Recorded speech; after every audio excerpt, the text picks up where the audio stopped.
Assalamualaikum warahmatullahi wabarakatuh. Alhamdulillahi rabbil alamin wa bihi nasta'in ala umuri dunya waddin wassalatu wassalamu ala rasulil amin sayyidina Muhammadin asyrafil anbiya'i wal mursalin wa ala alihi wa sahbihi ajma'in. Allahumma rabbi syrah li sadri wa yassir li amri wahlul 'uqdatam min lisani yafqahu qawli. Subhanaka la ilma lana illa ma 'allamtana innaka antal alimul hakim. Wala haula wala quwwata illa billahil aliyyil azim. Summa amma ba'du. Alhamdulillah. Yang saya hormati lagi saya muliakan yang bahagia Tuan Imam Ustaz Sayuti bin Ramli. Yang saya hormati tuan-tuan ahli dan kuasa Masjid Al-Muhsinin Darul Aman Haid, yang kita sama-sama raikan pada malam yang berbahagia ini, ahli panel gandingan, iaitu ahli panel yang pertama yang berbahagia Tuan Guru Syekh Aminuddin bin Abdul Rahim, ahli jawatan kuasa Majlis Fatwa Negeri Kedah Darul Aman. Dan juga yang sama-sama kita raikan pada malam ini ialah yang bahagia Tuan Guru Ustaz Muhammad Nazmi Abdul Karim, Mudir Ma'had Turus dan juga pendakwah bebas di Selangor dan seluruh Malaysia. Dan pada malam ini telah pun dapat bersama-sama dengan kita semenjak 30 hari bulan Ustaz, no? Ke 29? 30 hari bulan lah. 29 tu perjalanan lah. Bersama-sama dengan kita hari ini, tak balik lagi ke Shah Alam sana. Alhamdulillah tuan-tuan. Jadi pada malam ini saya pun tak mau mengambil masa yang panjang oleh kerana tuan pengacara majlis tadi pun dah menyebut siapa ahli panel dan juga tuan-tuan lebih mengenali. Dan juga tuan-tuan banyak mengikuti kuliah-kuliah ilmu di seluruh negeri Kedah ini ataupun di Malaysia ini, ataupun melalui ini siaran-siaran kita yang ada pacak-pacak ni, tengok ni kan. Siaran macam-macam ada, Ar-Rahman TV ada, Cinta Ilmu ada, apa lagi? Apa nama Syekh? Abang nak promote bagi? Mahat Nurul Hidayah. Ni bang. Masjid Al-Muhsinin sendiri. Ada 5 siaran TV malam ni. Munir Media, kita abang semua lah, Munir Media. Tu tentu saja Cinta Ilmu 2. Cinta Ilmu saja 2 channel malam ni. Baik. Jadi alhamdulillah tuan-tuan, makna kata cara penyebaran ilmu zaman kini dapat disebar luaskan. Maknanya mungkin orang dekat-dekat sini pun tidak berkesempatan untuk hadir. Mungkin ada sesuatu masalah yang lain. Mereka dapat menyaksikan majlis ilmu yang disebarkan dan dipancarkan ke rumah masing-masing. Alhamdulillah. Jadi tuan-tuan dan puan-puan, saya mengucapkan selamat datang kepada kedua-dua ahli panel kita pada malam ini. Untuk sama-sama kita membincangkan satu tajuk yang kita sebut tadi, iaitu hidayah yang wajib kita minta. Kita minta tadi dalam suratul Fatihah, kita baca ihdinas siratal mustaqim. Baca tadi? Tak baca tak, yang tak sah. Baca tadi? Nak baca dengan tak baca sama banyak ni. Baca no, alhamdulillah baca Ustaz. Oi, nak abang derah-derah tak sampai hati. Jadi semua pakat baca tadi tuan-tuan, dan tajuk kita pun pada malam ini iaitu ciri-ciri jalan yang lurus tuan-tuan. Jadi tuan-tuan dirahmati Allah sekalian, untuk sama-sama kita memulakan gelanggang forum perdana kita pada malam ini, saya dengan segala hormatnya menjemput dan mempersilakan yang berbahagia Al-Fadhil Ustaz Aminuddin bin Abdul Rahim untuk memulakan forum kita pada malam ini dengan tajuk kita, mukadimah tajuk kita Ustaz, iaitulah ciri-ciri jalan yang lurus. Silakan yang berbahagia Ustaz. Assalamualaikum warahmatullahi wabarakatuh. A'udzu billahi minasyaitonir rajim. Bismillahirrahmanirrahim. Alhamdulillahi rabbil alamin. Wa bihi nasta'inu ala umurid dunya waddin. Wassalatu wassalamu ala sayyidina wa maulana Muhammadin asyrafil anbiya'i wal mursalin wa ala alihi wa sahbihi ajma'in. Subhanaka la ilma lana illa ma 'allamtana. Innaka antal alimul hakim. Rabbi syrah li sadri wa yassir li amri wahlul 'uqdatam min lisani yafqahu qawli. Wala hawla wala quwwata illa billahil aliyyil azim. Amma ba'du. Dimuliakan pengurusi forum Fadil Ustaz Lutfi Amir Saidin, rakan gandingan Fadil Ustaz Nazmi Karim daripada Selangor, Tuan Imam Masjid Al-Muhsinin, ahli jawatan kuasa masjid, tuan-tuan dan puan-puan, muslimin dan muslimat, hadirin dan hadirat yang dikasihi sekalian. Tajuk perbincangan kita pada malam ni iaitu berkenaan dengan ciri-ciri jalan yang lurus yang kita pohon kepada Allah Subhanahu wa taala, ihdinas siratal mustaqim, yang kita baca dalam surah Yasin, ala siratim mustaqim, yang kita baca dalam ayat yang lain, wa anna hadha sirati mustaqiman fattabi'uhu wa la tattabi'us subula fatafarraqa bikum an sabilih. Kita memohon petunjuk kepada Allah agar Allah membawa kita kepada jalan yang lurus. Sehari semalam paling kurang 17 kali di dalam suratul Fatihah. Kalau seorang pesakit pergi jumpa doktor minta ubat, doktor bagi ubat, dia tak makan. Kalau dia makan, dia tak pantang, maka penyakitnya susah nak sembuh. Maka orang yang meminta ihdinas siratal mustaqim lalu perlu mencari, mendapatkan petunjuk dan kena ada pantang dia, supaya kita berada di dalam jalan yang lurus. Kita minta jalan yang lurus. Jalan yang lurus itu jalan yang diridai oleh Allah dan Rasul, jalan-jalan yang dibawa oleh imam-imam yang mendapat petunjuk. Allah berfirman dalam Al-Quran, "Dzalikal kitabu la raiba fihi hudan lil muttaqin." Al-Quran itu merupakan petunjuk yang diminta dalam surah Al-Fatihah. Kita minta muka surat 1, Allah jawab muka surat 2. Kita minta ihdina, Allah jawab hudan. Ihdina, beri kepada kami petunjuk, Allah jawab petunjuk itu dzalikal kitab, Al-Quran. Dalam ayat yang lain, inna hadzal qur'ana yahdi lillati hiya aqwam. Al-Quran ini memberi petunjuk kepada jalan yang paling betul. Dan dalam masa yang sama, petunjuk itu dibawa, dan jalan yang betul ialah jalan Nabi Muhammad sallallahu alaihi wasallam. Secara hakikatnya pemberi petunjuk adalah Allah. Secara majazinya pemberi petunjuk adalah Nabi SAW. Wa innaka latahdi ila siratim mustaqim. Sesungguhnya engkau memberi petunjuk kepada jalan yang lurus. Dalam ayat yang lain, qad ja'akum minallahi nurun wa kitabun mubin. Sesungguhnya telah datang kepada kamu semua satu nur, cahaya, dan kitab yang terang. Cahaya itu menurut pendapat sebahagian ulama tafsir ialah Nabi Muhammad SAW. Yahdi bihi Allahu man ittaba'a ridwanahu subulas salam wa yukhrijuhum minadh dhulumati ila an-nur. Allah memberi petunjuk dengan sebab baginda. Dengan cahaya itu, orang yang mengikut jalan redha Allah kepada jalan-jalan yang selamat, dan Allah keluarkan mereka daripada kegelapan kepada cahaya. Di samping Allah mengisytiharkan Al-Quran merupakan petunjuk, Allah mengisytiharkan Nabi SAW membawa petunjuk, Allah juga mengisytiharkan bahawasanya ada pewaris Nabi SAW yang membawa petunjuk, yang difirmankan oleh Allah Subhanahu wa taala, wa ja'alna minhum a'immatan yahdun. Kami jadikan di kalangan mereka itu imam-imam yang membawa petunjuk kepada manusia. Yang kita dengar pada pagi Jumaat dibaca oleh imam ketika sembahyang subuh.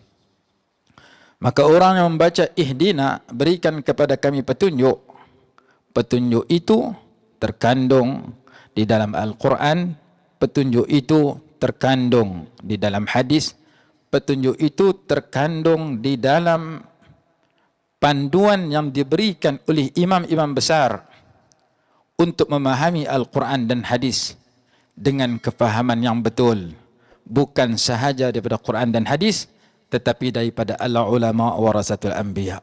Maka kita yang memohon petunjuk siang dan malam, setiap hari dampingi Al-Quran, setiap hari dampingi hadis, setiap hari dampingi alim ulama. Sama ada ulama yang masih hidup, kita belajar kepada mereka, mendapat nasihat dan doa dan panduan daripada mereka, atau ulama yang telah meninggal dunia, kita pelajari kitab-kitab mereka.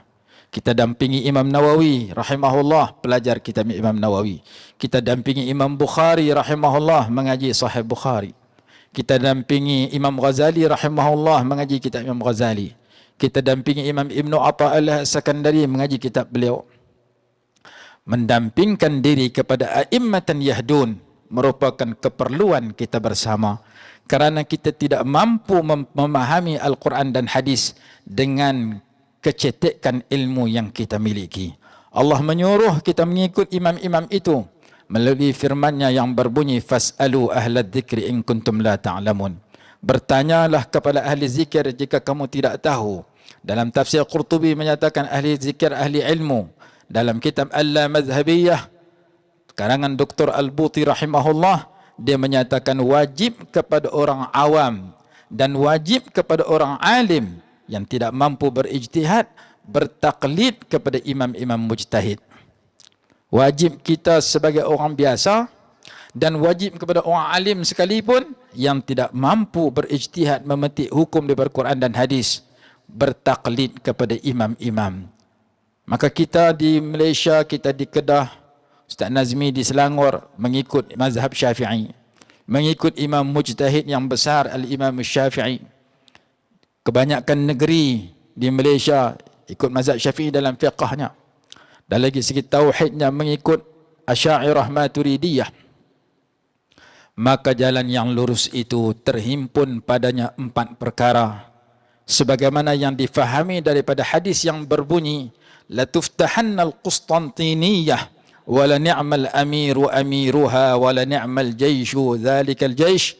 Hadzal haditsu haditsun hasanun 'indal muhaqqiqin.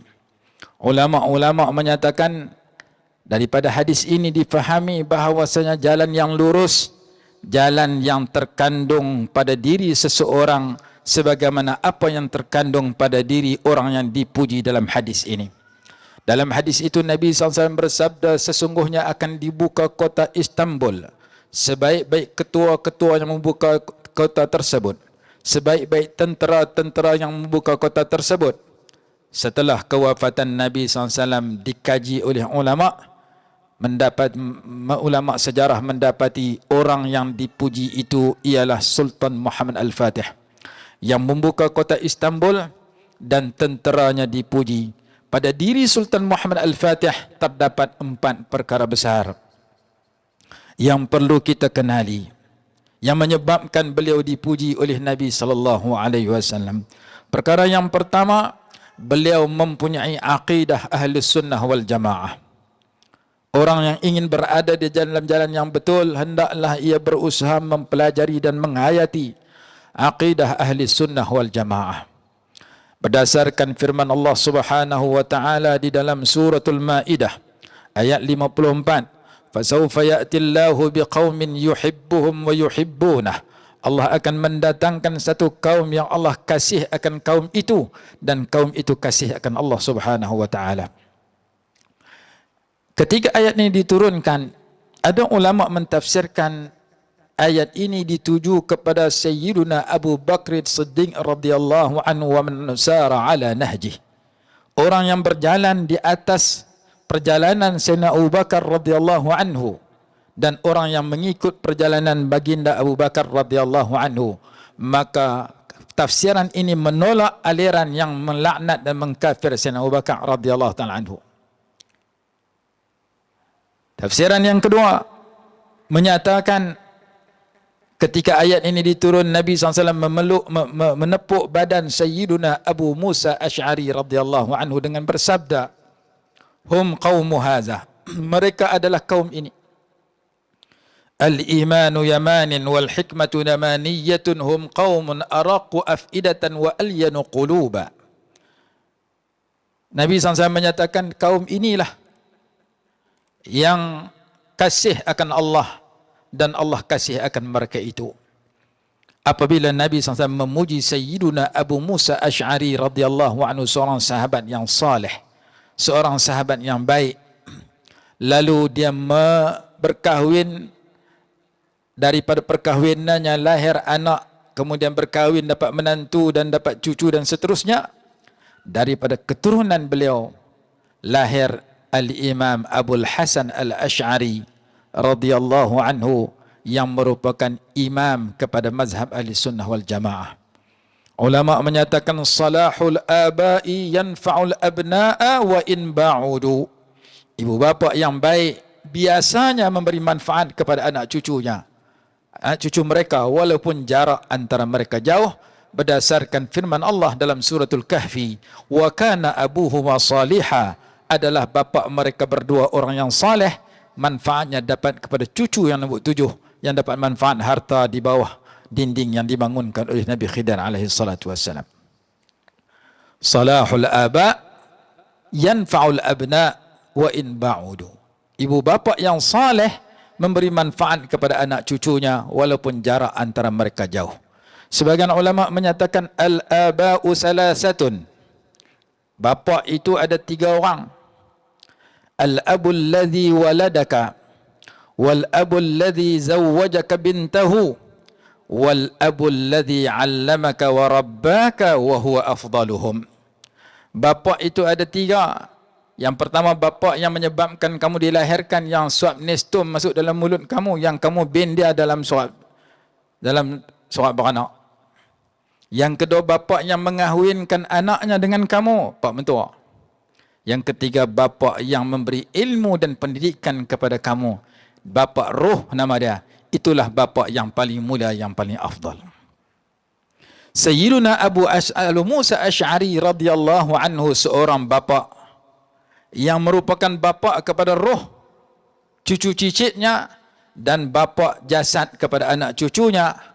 Dalam kitab Tabyin Kadhibil Muftari ala al-Imam Abil Hasan Al-Asy'ari, setebal lebih daripada 300 muka surat, menceritakan bagaimana Sayyiduna Abu Musa Asy'ari radhiyallahu anhu dipuji oleh Nabi SAW, dan kebaikan Abu Musa Asy'ari radhiyallahu anhu mengalir kepada anak cucunya, sehingga Sayyiduna Abu Hasan Al-Asy'ari digelar Al-Asy'ari karena keturunan daripada beliau. Pujian kepada bapa, pi kepada cucu cicit.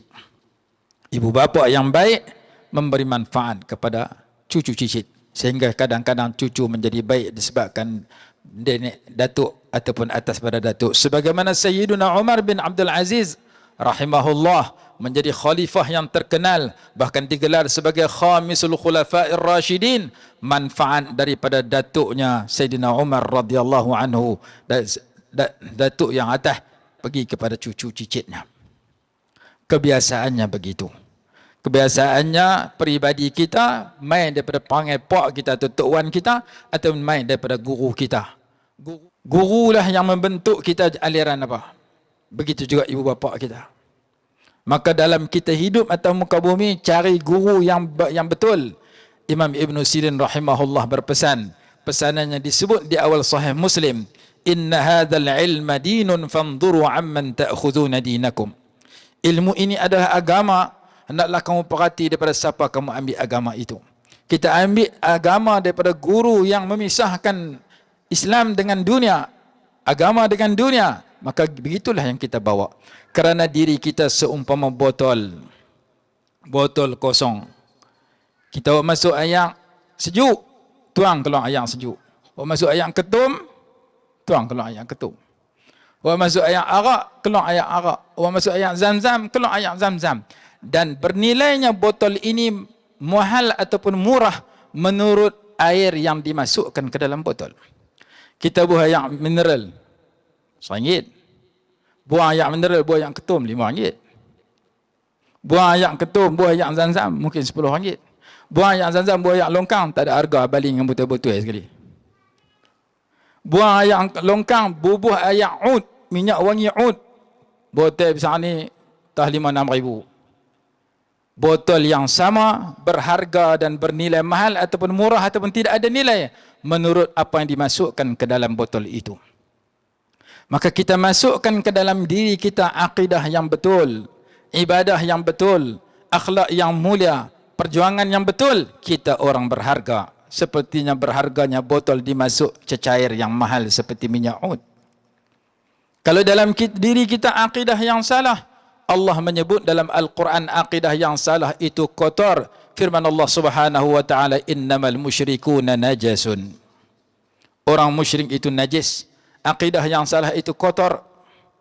Dan kalau kita masukkan pada diri kita ibadah yang rosak, ibadah yang tak betul, ibadah yang membawa perpecahan dalam masyarakat, ataupun akhlak yang keji, kita ulas dalam Facebook dengan ulasan-ulasan yang membawa perkelahian, yang menjatuhkan martabat kita sebagai ahli ilmu, kita maki hamun laknat dan sebagainya.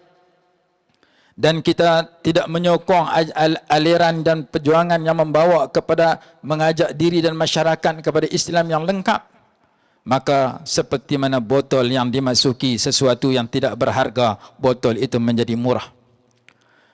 Dalam hadis disebutkan, sataftariqu ummati ila 73 firqah, akan berpecah umat aku kepada 73 puak, semua masuk neraka kecuali satu. Siapakah puak itu? Ma ana alaihi wa ashabi, jalan aku dan para sahabat aku. Riwayat yang lain ahlu sunnati wal jamaah. Dalam satu ayat yang lain Allah berfirman, yauma tabyaddu wujuhum wa taswaddu wujuh, pada hari akhirat akan putih berserilah sekumpulan muka, dan akan hitam sekumpulan muka yang hitam muram sekumpulan muka yang lain. Ditafsirkan oleh ulama, yauma tabyaddu wujuhu ahli sunnati wal jamaah wa taswaddu wujuhu ahli al-furqati wal bid'ah. Akan berserilah, bercahayalah, bergembiralah wajah-wajah orang yang memiliki akidah ahli sunnah wal jamaah, dan akan hitamlah wajah orang yang mempunyai akidah yang aliran yang membawa kepada perpecahan dan bid'ah. Maka perkara pertama yang ada pada Sultan Muhammad Al-Fatih ialah akidah ahli sunnah wal jamaah. Beliau bermazhab, berakidah al-Imam Abu Mansur Al-Maturidi, salah satu daripada imam mazhab ahli sunnah wal jamaah. Dalam beberapa kitab seperti kitab Ithafus Sadatil Muttaqin, syarah kepada Ihya Ulumuddin, disebutkan, idza utliqa ahlus sunnati wal jamaati fal muradu bihim al-asy'ariyah wal maturidiyah. Apabila digunakan perkataan ahlus sunnah wal jamaah, maka yang dimaksudkan dengan golongan itu adalah mereka yang mengikut aliran Asy'ariyah Maturidiyah. Kenyataan yang sama disebut oleh Al-Imam Ibn Hajar Al-Haytami rahimahullah dalam kitabnya Az-Zawajir an Iqtirafil Kabair. Disebut oleh Maulana Abul Hasan Ali An-Nadawi dalam kitabnya Rijalul Fikri wad Da'wah. Disebutkan oleh Syekh Hasan Sa'id Hawa dalam kitabnya Al-Fiqhul Akbar.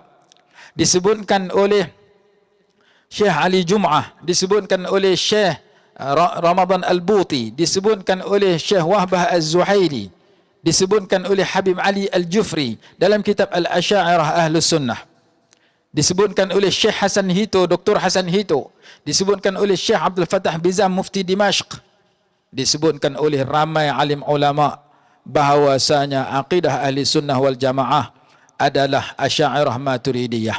Dan bila kita pelajari kitab-kitab tafsir yang besar, kitab-kitab hadis, kitab-kitab fiqh, kitab-kitab lughah, kita dapati ulama-ulama yang mengarang kitab-kitab besar yang menjadi rujukan ulama dunia, walaupun mereka berlainan aliran mazhab fiqhnya, ada Syafi'i, ada Maliki, ada Hanafi, ada Hanbali, namun di segi akidah mereka kebanyakannya adalah Ahlus Sunnah wal Jamaah.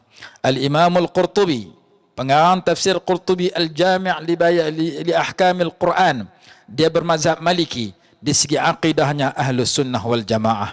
Al-Imam Al-Baghawi, pengarang tafsir Baghawi, dia bermazhab Syafi'i, di segi akidahnya Ahlus Sunnah wal Jamaah. Al-Imam As-Suyuti, pengarang kitab Tafsirul Jalalain, pengarang kitab Ad-Durrul Manthur, tafsir bil Ma'sur, di segi fiqhnya mazhab Syafi'i, di segi akidahnya Ahlus Sunnah wal Jamaah. Al-Imam Khatib Asy-Syarbini, pengarang kitab Mughnil Muhtaj, pengarang kitab Al-Iqna' fi Syarh Abi Syuja', dia mengarang kitab tafsir tajuk dia As-Sirajul Munir, 4 jilid. Setiap kali sampai perkataan Bismillahirrahmanirrahim, dia mendatangkan tafsiran yang berbeza. 100 bismillah, 100 kali tafsir yang berbeza. Dia mazhab Syafi'i di segi fiqhnya, di segi tauhid, di segi akidahnya Ahli Sunnah wal Jamaah Asy'ariyah Maturidiyah. Kita pelajari kitab hadis, pengarang kitab hadis Imam Baihaqi, banyak kitab hadis dia karang, Sunanul Kubra, Ma'rifatus Sunanil wal Athar, Syu'abul Iman dan sebagainya. Dia akidah Ahli Sunnah wal Jamaah, mazhabnya Syafi'i. Imam Nawawi disebut oleh pengarang kitab Syarah Idah, Imam Nawawi dikatakan sebagai faqihul muhaddithin wa muhaddithul fuqaha. Sebagaimana Imam Ibn Hajar Al-Haytami rahimahullah ketika mensyarahkan Burdah dalam kitab yang berjudul Al-Umdah fi Syarh Al-Burdah, dia menyatakan Imam Al-Busairi adalah a'lamus syu'ara wa asy'arul ulama. Imam Busairi a'lamus syu'ara, penyair yang berilmu, dan asy'arul ulama, orang ulama yang pakar syair. Imam Nawawi dipuji rahimahullah sebagai muhaddithul fuqaha wa faqihul muhaddisin, kerana dia terkenal dalam bidang fiqh dengan kitab-kitab fiqh yang banyak. Rawdatut Talibin, Al-Majmu' Syarh Al-Muhazzab, kitab Minhajut Talibin, dan terkenal dalam bidang hadis mensyarahkan Sahih Muslim yang menjadi rujukan dan simpanan orang yang bermazhab Ahlussunnah wal Jamaah. Imam Ibn Hajar Al-Haytami Al-Asqalani rahimahullah, pengarang Fathul Bari fi Syarh Sahih Al-Bukhari, pengarang syarah Sahih Bukhari. Imam Ibn Hajar Al-Haytami Al-Asqalani fiqh mazhab Syafi'i, Imam Nawawi fiqh mazhab Syafi'i. Kedua-duanya mempunyai akidah Ahlussunnah wal Jamaah, sehingga ulama menyusun tafsiran-tafsiran, takwilan-takwilan yang didatangkan oleh Imam Nawawi, yang didatangkan oleh Imam Ibn Hajar di dalam syarah Sahih Bukhari, syarah Sahih Muslim, sesuai dengan takwilan Imam Ahlussunnah wal Jamaah. Bahkan takwilan ulama Ahlussunnah wal Jamaah telah didahului oleh Imam Ibn Abbas radhiyallahu anhuma, sehingga Imam Abbas radhiyallahu anhu telah mentakwilkan beberapa ayat Allah yang ketika bertemu dengan ayat mutasyabihat, sebagaimana dinyatakan dalam senarai tafsir yang disebut oleh ulama dalam kitab mereka. Maka kita dapati bahawasanya ulama-ulama hadis ahli sunnah wal jamaah, Asy'ariyah Maturidiyah, ulama-ulama di sudut lughah, pengarang kitab Nahu Ibnu Malik, Ibnu Aqil, Ibnu Hisham, ahli sunnah wal jamaah. Pengarang kamus Lisanul Arab, Ibnu Manzur, Imam Murtada Az-Zabidi, pengarang kitab Tajul Arus, tafsir kamus yang besar, Imam Al-Jauhari, Imam Bahrul, pengarang kitab Bahrul Muhit, Al-Fairuz Abadi, kesemuanya ahli sunnah wal jamaah. Kita pelajari kitab yang berjilid-jilid yang dikarang oleh ulama-ulama besar yang telah meninggal, yang baru meninggal. Syekh Al-Buti, pengarang Syekh Wahbah Az-Zuhaili, pengarang Tafsir Munir. Almarhum Syekh Ali As-Sabuni, pengarang Safwatut Tafasir. Almarhum Syekh Sya'rawi, pentafsir, penyampai tafsir yang disusun tafsir Sya'rawi. Ulama yang muasir, yang sekarang yang baru meninggal dunia, mereka berakidah ahli sunnah wal jamaah, Asy'ariyah Maturidiyah. Maka akidah, di sudut akidah kita perlu mengenali dan menghayati akidah ahli sunnah wal jamaah. Ramai ulama-ulama yang disenaraikan dan dibuktikan dengan tulisan dalam karangan-karangan mereka. Mereka berakidah ahli sunnah wal jamaah, Asy'ariyah wa Maturidiyah. Al-Imam Abul Hasan Al-Asy'ari rahimahullah, ketika datang bulan puasa, diberikan satu busyra, satu berita gembira oleh Allah kepadanya, yang difirmankan oleh Allah, ala inna awliya Allahi la khawfun alaihim wa lahum yahzanun alladzina amanu wa kanu yattaqun lahumul busyra fil hayatid dunya wa fil akhirah. Orang yang dekat dengan Allah itu bagi mereka berita gembira dalam hidup di dunia dan di akhirat. Salah satu berita gembira yang diperoleh oleh Imam Abul Hasan Al-Asy'ari radhiyallahu anhu wa ardhah, di malam 10 malam yang pertama daripada bulan Ramadan, salah satu malam daripada 10 malam yang pertama, dia tertidur dan bermimpi berjumpa Sayyiduna Rasulullah sallallahu alaihi wasallam. Nabi SAW bersabda dalam mimpi itu kepada Imam Abul Hasan Al-Asy'ari rahimahullah, ya Aliyu unsuril madahib al-marwiyata anni fa innaha 'ala al-haqq. Wahai Ali, tolonglah mazhab yang diriwayatkan daripadaku, sesungguhnya ia adalah mazhab yang betul. Apabila aku bangun daripada tidur, aku tidak melaksanakan mimpi itu. Arahan dalam mimpi itu aku tak buat. Maka 10 malam yang kedua daripada bulan Ramadan, dia bermimpi kali yang kedua dengan arahan yang sama. tapi dia bangkit tidur, dia tak buat juga. 10 malam yang terakhir, betul-betul malam 27 Ramadan, dia mengkhatamkan Quran. Selepas khatam Quran, tertidur dan mimpi kali yang ketiga. Nabi SAW bersabda, Ya Aliyu, unsuril madahib al-marwiyata anni fa innaha alal haqq fa inna allaha sayamudduka bimadadin min indih. Wahai Ali, tolonglah mazhab yang diriwayatkan daripada aku, sesungguhnya ia mazhab yang betul. Allah akan memberikan pertolongan kepada engkau dari sisinya. Maka dia bangun mengarang kitab satu demi satu. Apabila timbul masalah tak selesai, Allah bagi ilham berkat suruhan dan doa Nabi SAW dalam mimpi itu, dia dapat menyambung dan menyelesaikan kitabnya. Lebih daripada 100 buah kitab disebutkan dalam sebahagian kitab. Dan ada ulama karang kitab himpun daripada tulisan-tulisan ulama cerita tentang Abul Hasan Al-Ash'ari. Pendahuluannya didatangkan, ditulis oleh Syekhul Azhar, Syekh Ahmad Tayyib, 4 jilid. 1 jilid 600 muka surat, 4 jilid lebih daripada 2400 muka surat. Tajuk dia Abul Hasan Al-Ash'ari. Seorang tokoh yang dikaji oleh ulama-ulama, dibuat tulisan berkaitan dengan diri dan perjuangan serta akidah yang beliau bawa. Tebalnya 2400 muka surat. Saya beli kitab tu, di rumah, buka muka surat awal, tengok tebal ingat, simpan taruh terus. Sekadar tahu kata ada ulama yang luar biasa, riwayat hidup dan aliran yang dia bawa dikaji dan disusun sampai ribuan muka surat. 2400 muka surat lebih. Setiap satu jilid 600 muka. Siapa saya sampai tak dibaca? Saya banyak sangat.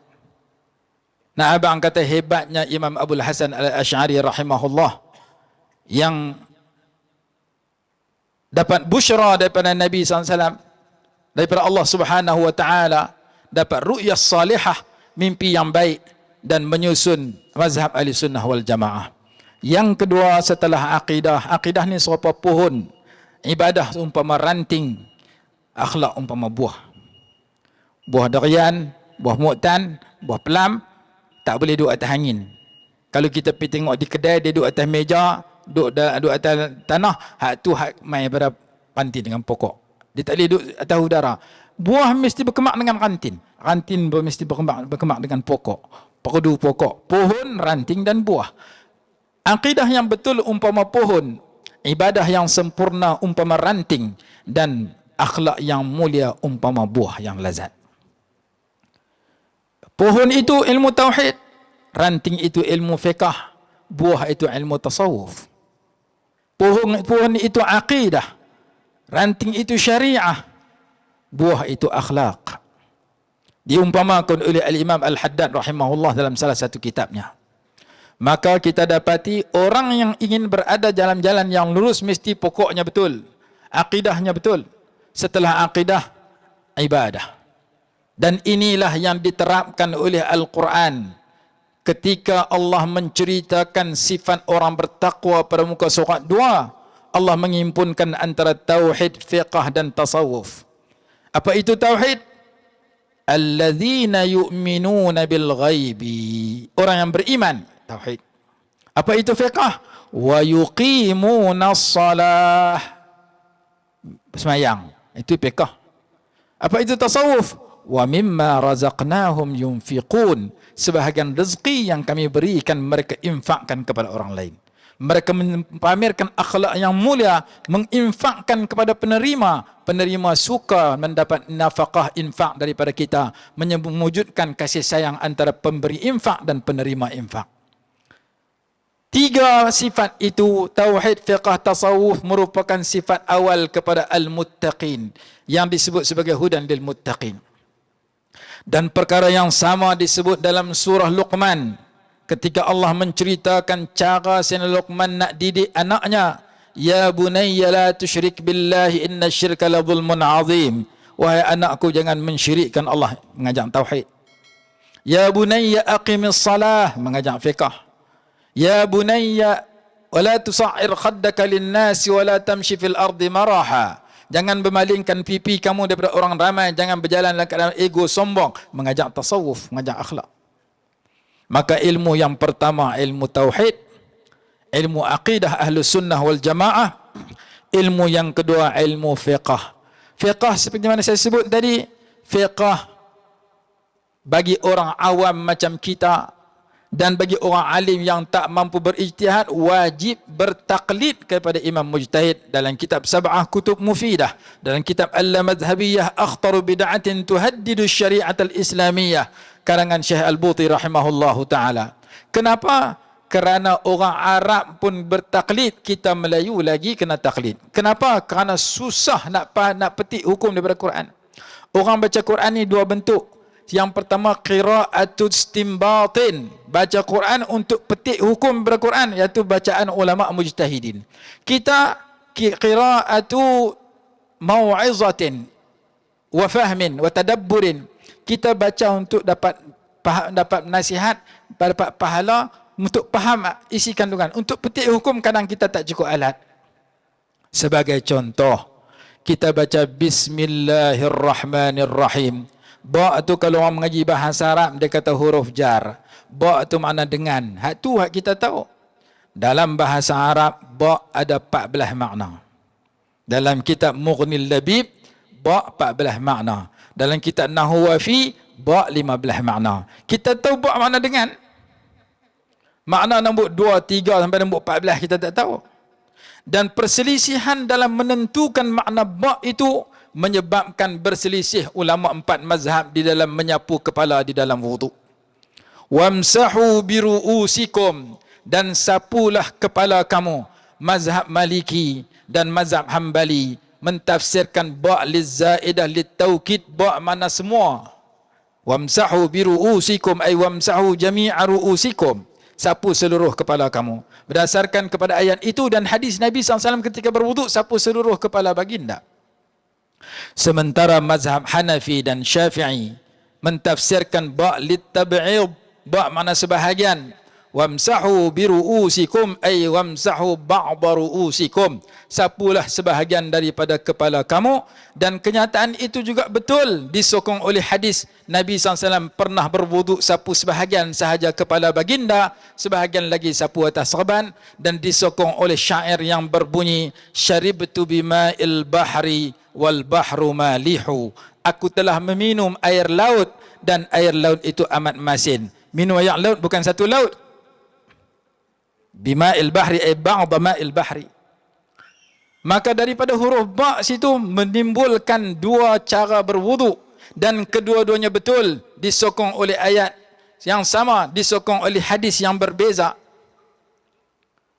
Sebagaimana ayat tentang salah satu quru', 3 quru', 3 kali suci menurut jumhur ulama Syafi'iyah, Malikiyah, dan pendapat yang kuat dalam mazhab Hambali. Sementara mazhab Hanafi mentafsirkan ianya makna 3 kali haid.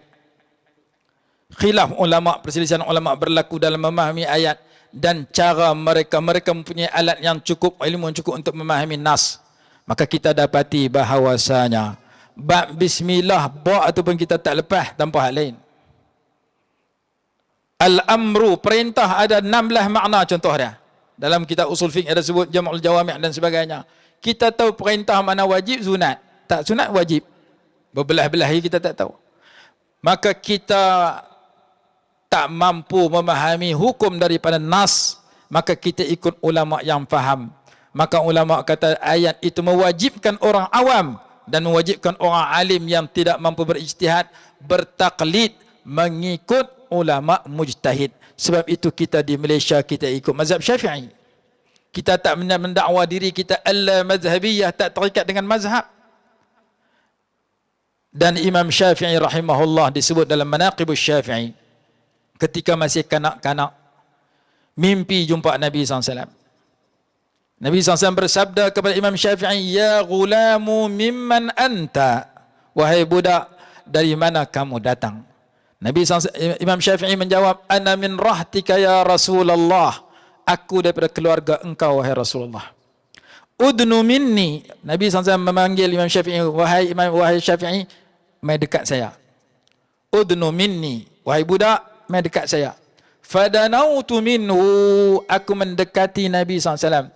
Fa akhraja riqahu, Nabi SAW mengeluarkan air liur baginda yang mulia, disapu di bibirku, disapu di lidahku, dimasukkan ke dalam mulutku. Lalu baginda bersabda kepadaku dalam mimpiku itu, imdi barakallahu fik, pergilah, semoga Allah memberkatimu.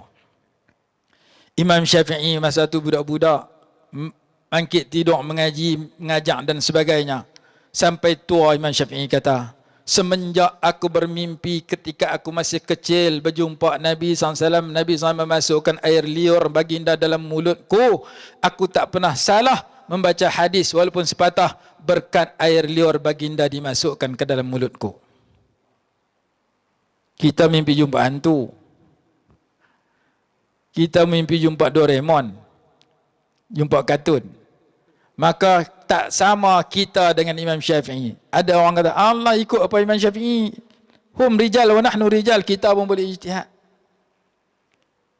Jauh langit dengan bumi. Kalau kita mengaji kitab Manaqibus Syafi'i karangan Imam Baihaqi 2 jilid, kita ukur dengan diri kita, kita baca Qulya pun cari lakum tak jumpa. Imam Syafi'i hafal Quran ketika kecil. Imam Syafi'i bulan tak puasa 30 kali khatam Quran 30 hari. Bulan puasa 60 kali khatam Quran dalam sebulan. Karamah Allah bagi kepada Imam Syafi'i. Sehari 2 kali khatam Quran bulan puasa. Bulan tak puasa sehari sekali khatam. Kita bulan puasa pun tak habis, bulan tak puasa tak baca tarawih. Jauh kita dengan Imam Syafi'i. Dan yang ketiga, ilmu tasawuf. Imam Syafi'i ketika berjumpa Imam Malik, Imam Malik kata, ya Muhammad, inni ra'aitu fika nuran fala tutfi'hu bil ma'siyati. Wahai Muhammad, aku melihat pada dirimu ada nur, jangan engkau padam nur itu, cahaya itu dengan melakukan dosa maksiat. Ilmu tasawuf mengajar bagaimana kita nak menjauhi dosa-dosa zahir yang 7, dosa mata, telinga, tangan, kaki, perut, kemaluan. Dan bagaimana kita nak jauhi dosa-dosa batin, dosa hati dengan sifat-sifat madmumah kita pelajari untuk dijauhi, yang disistilahkan oleh Imam Ghazali rahimahullah dalam kitab Ihya Kitabul Muhlikat, sifat-sifat yang membinasakan dan sifat-sifat yang munjiat, yang memberi kejayaan, yang perlu dipelajari dan dihayati. Ilmu tentang akhlak, ilmu tentang pembersihan jiwa, ilmu tentang bagaimana kita nak mempelajari, mengenali akhlak yang buruk untuk dijauhi, akhlak yang baik untuk dihayati. Ilmu tasawuf yang merupakan ilmu yang penting. Ulama menyatakan as-sufi sahibul wusul, wal mutasawwif sahibul usul, wal mutamaswif sahibul fudul, idza radiyal mahbub kashafa al mahjub. As-sufi sahibul wusul, ahli sufi orang yang sampai kepada derajat al-arifin billah, yang benar-benar mengenali Allah. Imam Nawawi karang kita nama Bustanul Arifin, orang-orang yang kenal Allah. Ikhlasul muridin, riyaul arifin, hasanatul abrar, sayyiatul muqarrabin. Al-arifin al-wasilina ila Allah humus sufi sahibul wusul, wal mutasawwif sahibul usul. Mutasawwif orang-orang yang mempelajari al-usul, ay al-qawaid at-tasawuf, kaedah tasawuf. Apa itu ikhlas? Apa dalil ikhlas? Bagaimana nak bagi ikhlas? Bagaimana nak jauh daripada sifat yang bercanggah dengan ikhlas? Bagaimana sifat tentang kisah tentang ikhlas? Ayat Quran tentang ikhlas, hadis tentang ikhlas, kisah tentang ikhlas, kata ulama tentang ikhlas, masal tentang ikhlas.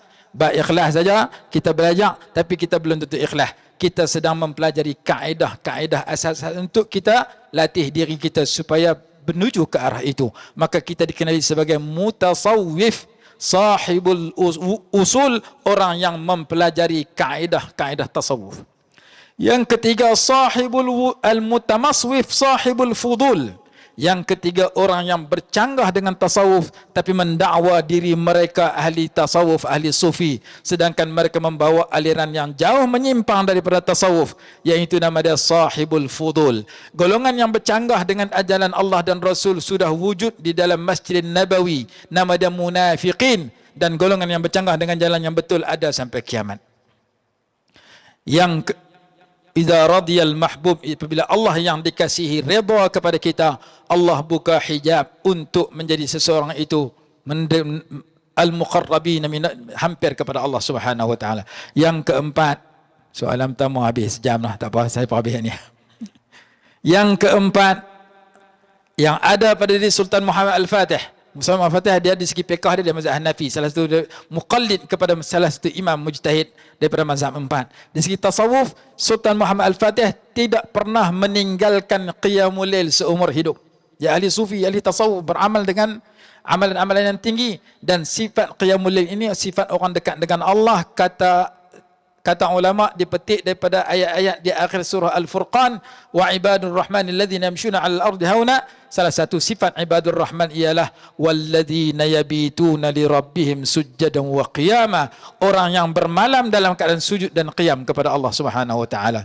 Dalam kitab Tanbihul Muqtarin diceritakan bahawa golongan salaf, rumah mereka di akhir malam bersuara seperti bersuaranya lebah di sarang mereka.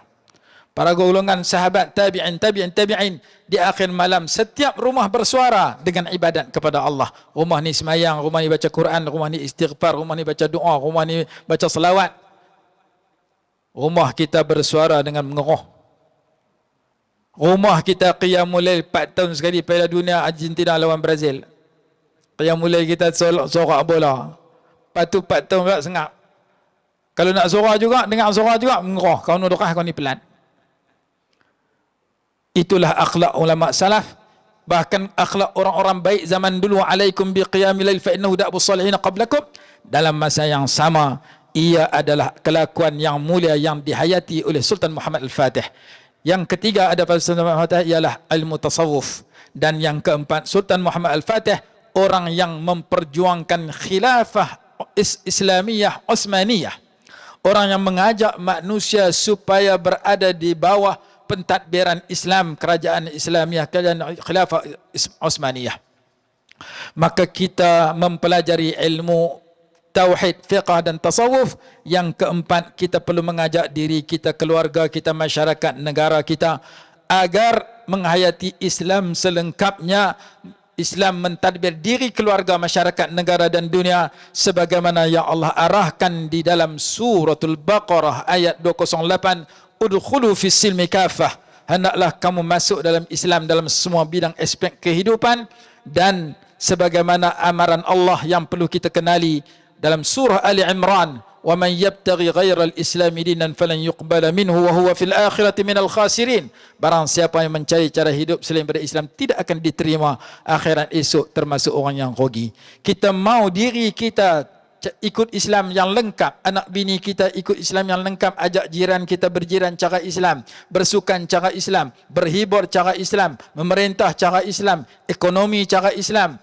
Segala kerja buat kita, kita rojok kepada Islam. Kita perlu mengikut hukum hakam yang betul dalam Islam. Kita mengikut adab Islam.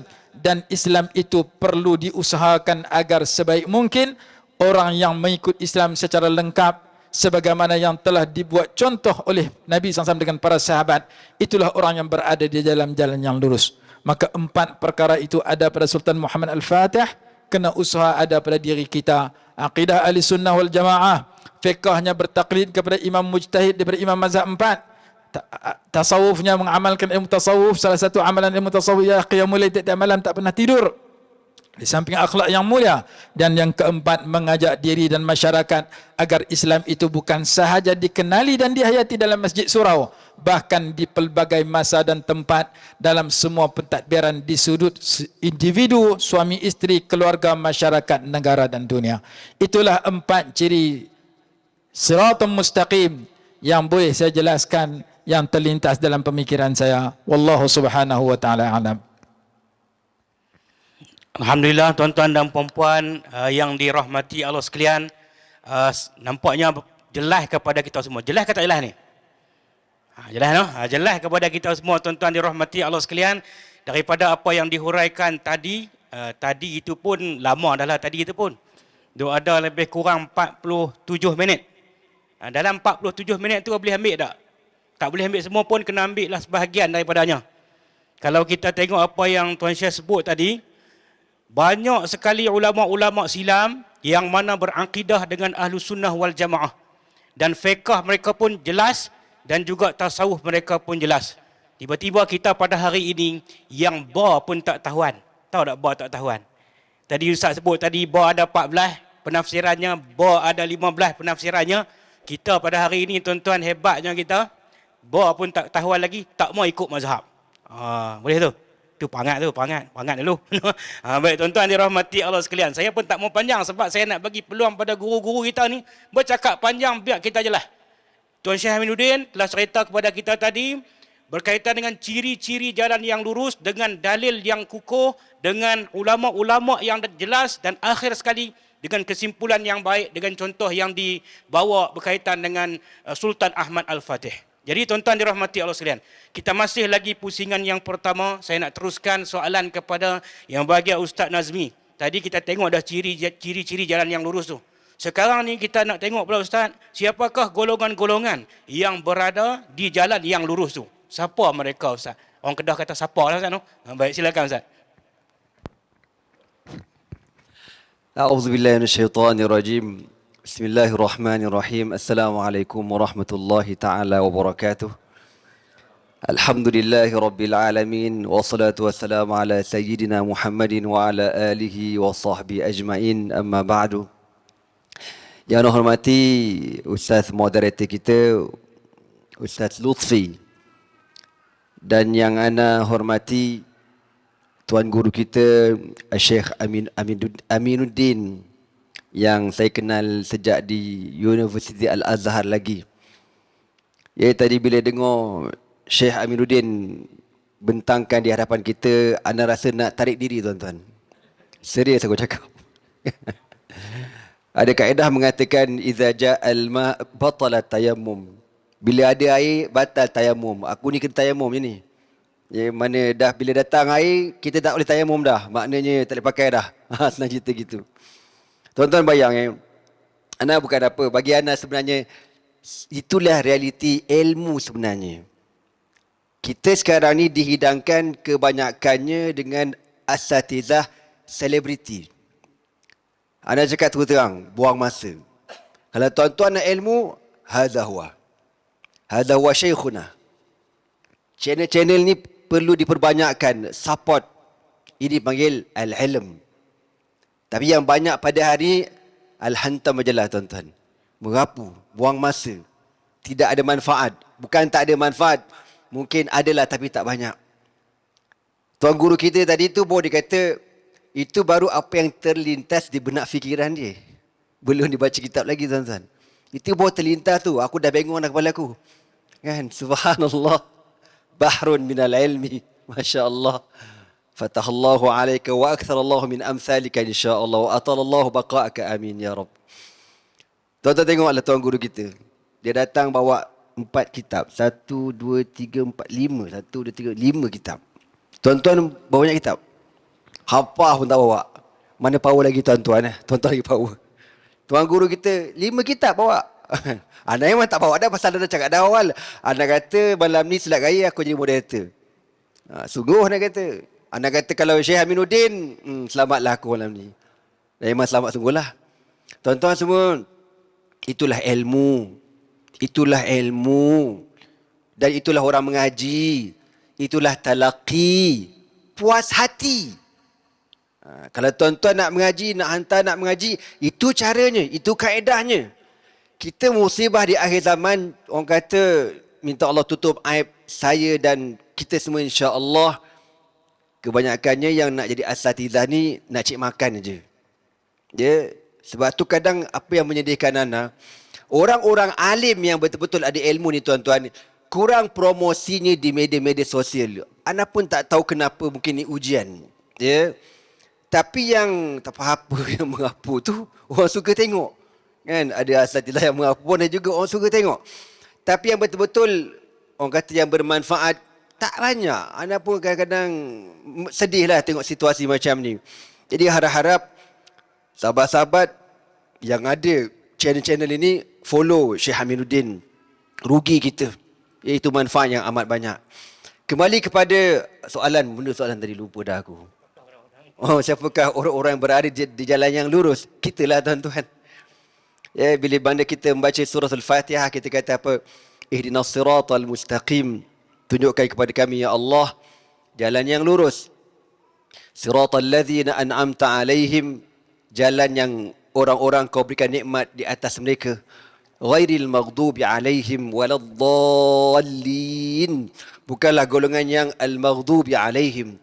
Al-maghdub, golongan yang dimurkai, iaitulah al-Yahud. Waladdallin, dan bukanlah golongan yang Allah sesatkan, iaitulah an-Nasara. Al-Yahud dan Nasara, dua-dua ni tuan-tuan, dua-dua ni sesat belaka. Dua-dua maghdub dan dua ad-dal belaka. Tetapi dikhususkan Yahudi kepada al-maghdub. Allah murka kepada mereka dengan sebab kemungkaran, kejahatan, kebiadaban mereka terhadap para nabi dan rasul alaihi wassalatu wassalam. Qatalatul anbiya, pembunuh para nabi dan rasul. Satu kaum yang cukup mengingkari para nabi dan rasul, satu kaum yang cukup biadab kepada Allah Subhanahu wa taala. Bila mana Allah kata innallaha ya'murukum an tadhbahu baqarah, qalu atattakhizuna huzwa, qala a'udzu billahi an akuna minal jahilin. Kan bila Nabi Musa alaihi salatu wasalam bagi tahu kepada Bani Israel apabila ada kes pembunuhan yang berlaku di kalangan Bani Israel, cara nak selesaikan kes ini, Allah kata sembelih lembu. Bani Israel kata lembu banyak, kala apa? Kan? Lepas tu tanya, lembu tu lembu bekerja ke lembu melepak aja? Lepas tu tanya, lembu ni lembu yang jenis banyak pula songeng kau. Tu al-maghdubi alaihim. Lepas tu berkira kedekut, macam-macam perangai. Orang kata jangan tangkap ikan hari Sabtu, dia tangkap juga. Maka dia al-maghdubi alaihim, golongan yang mendapat kemurkaan Allah Subhanahu wa taala. An-Nasara ad-dallin, sesat. Sesatnya sejak bila tuan-tuan? Apabila Nabi Isa alaihi salatu wasalam diangkat ke langit, maka orang Yahudi terpecah kepada 3 kumpulan. Kalau anda salah, tak apa, malam ni kalau anda salah anda tak kisah, sebab Tok Guru ada. On the spot dia kata, Ustaz salah. Ustaz salah. Ya, on the spot dia boleh betulkan anda, no problem punya. Lepas tu anda lebih tenang tuan-tuan berforum dengan orang alim. Kan? Aku tak kisah punya. Kalau berforum dengan lebih kurangan aku pun, tuan-tuan aku pun lebih kurang sama. Jadi waladdallin, orang Yahudi ini tuan-tuan, dia mula sesat apabila Nabi Isa diangkat ke langit. Bila Nabi Isa diangkat ke langit, ada satu kumpulan kata, sebenarnya yang selama berada dengan kita ni, memang Allah sungguh, dia kata. Allah sungguh yang menyamar jadi manusia. Sesat dah engkau. Lepas tu golongan yang kedua, mengatakan, yang selama ni turun, anak Allah. Pun bengong juga. Maka golongan yang ketiga yang betul, yang beriman, yang mengatakan Nabi Isa itu merupakan hamba Allah Subhanahu wa taala. Wa ma qataluhu wa ma salabuhu walakin syubbiha lahum bal rufi'a ilaihi. Mereka tidak membunuh Isa, mereka tidak mensalib Isa, bahkan diangkat ke langit. Jadi tuan-tuan semua, dua-dua golongan ini, al-Yahud wan Nasara, al-maghdubi alaihim waladdallin. Insya-Allah kita tak termasuk di kalangan dua golongan ini. Kemudian apabila saya dengar Tuan Guru kita sebut tadi, ini sebagai anak, apa yang anak cakap ni, anak ambil poin daripada Tuan Guru kita. Anak berkongsi maklumat daripada Tuan Guru kita. Bila Tuan Guru kita kata, tuan-tuan, kita ni mesti ikut mazhab. Ya, dan dah dipanjang lebar cerita. Kalau nak tahu jalan kita lurus, betul ke tak betul cara hidup kita, Nabi kata, alaikum bisawadil a'zam. Hendaklah kamu dengan as-sawadil a'zam, majority. Majority. Kita di Malaysia, majoritinya mazhab apa? Tahu. Asy-Syafi'i. Asy-Syafi'i. Kan? Dan Allah mentakdirkan tuan-tuan, dalam dunia ni, ada 4 mazhab ni saja yang bertahan. InsyaAllah ila yaumil qiyamati. Wa masiru wara'a dhalik. Apa rahsianya? Kan? Kalau kita tengok contohlah. Contoh. Negara ataupun mazhab yang paling terbesar di dunia ikut fahaman anak, mazhab Hanafi. China contoh. India, Pakistan, sebahagian Mesir, Syam, itu kebanyakannya majoriti Turki, mazhab Hanafi. Bangladesh, Hanafi. Yang kedua banyak, insya-Allahnya mazhabuna mazhab Syafi'i. Malaysia, Indonesia, Singapura, Brunei, Thailand, sebahagian Rusia, Dagestan, sebahagian Syam, sebahagian Mesir, itu Asy-Syafi'i. Kemudian di sebelah Afrika, Maliki, mazhab Imam Malik untuk guru kepada Al-Imam Syafi'i. Dan sebahagian kecil di Al-Jaziratul Arabiyah, mazhab Imam Ahmad bin Hanbal, anak murid kepada Al-Imam Syafi'i radhiyallahu taala anhum ajmain. Maknanya apa? Kita hidup ni tuan-tuan tak boleh lari daripada 4 mazhab, kena ikut. Kita dekat Malaysia ikut mazhab Syafi'i. Ya. Jangan ikut orang yang langsung tak ada mazhab. Itu macam Syekh sebut tadi lah kan. Orang kita pada hari ni bar pun tak lepas. Macam cerita Piramli, titik atas, titik bawah, tak benda kan kau tak kenal. Kan? Lepas tu belagak, nak mengkritik macam-macam, lah kau power sangat. Itu dengan sebab apa tuan-tuan? Orang yang tak mengaji macam itulah. Ya, orang yang tak belajar ni, memang suka, dia suka kritik, dia suka komen. Tapi kalau orang tu alim, makin banyak ilmu, makin tawaduknya. Sebelum dia cakap, dia fikir betul ke tak betul, betul ke tak betul. Dia fikir tuan-tuan. Bahkan, tapi orang yang jahil, dia cakap aku suka dia. Jadi, 4 mazhab ini, Allah Subhanahu Wa Taala mentakdirkan, insya-Allah dia akan berkekalan ila an taqumas saah. Ana teringat satu ketika dahulu di negara kita lah. Kita di Malaysia, mazhab kita mazhab Syafi'i. Dulu ada seorang ulama daripada Palestin, almarhum Syekh Mahmud Siyam, bekas Imam Masjid Al-Aqsa, dia pernah datang ke Malaysia. Satu malam tu masa Ramadan, kita buat semayang tarawih di Stadium Shah Alam, stadium kecil tu, Stadium Shah Alam. Jadi masa nak semayang tu, masa tu nak tarawih rasa minggu pertama, Syekh Mahmud Siyam ni kata, korang kunut ke tak kunut bila witir malam ni? Dia kata, confirm tak kunut lah pasal antum Syafi'iyun. Dia kata, aku ni, Syekh Mahmud Siyam ni, Imam Masjid Al-Aqsa, dia kata, saya mazhab Hanafi. Ya, aku ni bermazhab Hanafi. Mazhab Hanafi, dia punya kunut witir start pada malam pertama lagi. Dah start kunut witir. Kalau anda salah, tak ada masalah. Tok Guru ada. Boleh betulkan. Tapi dia kata apa? Ihtirama li mazhabikum. Kerana menghormati mazhab kamu, mazhab setempat, mazhab Syafi'i. Walaupun aku bermazhab Hanafi, pada malam ini aku jadi mazhab Syafi'i. Mana aku tak kunut pada malam witir-witir single lah, pada malam yang ke-15 dalam mazhab kita. Ya, dalam witir. Nak bagi tahu, dia tu seorang alim.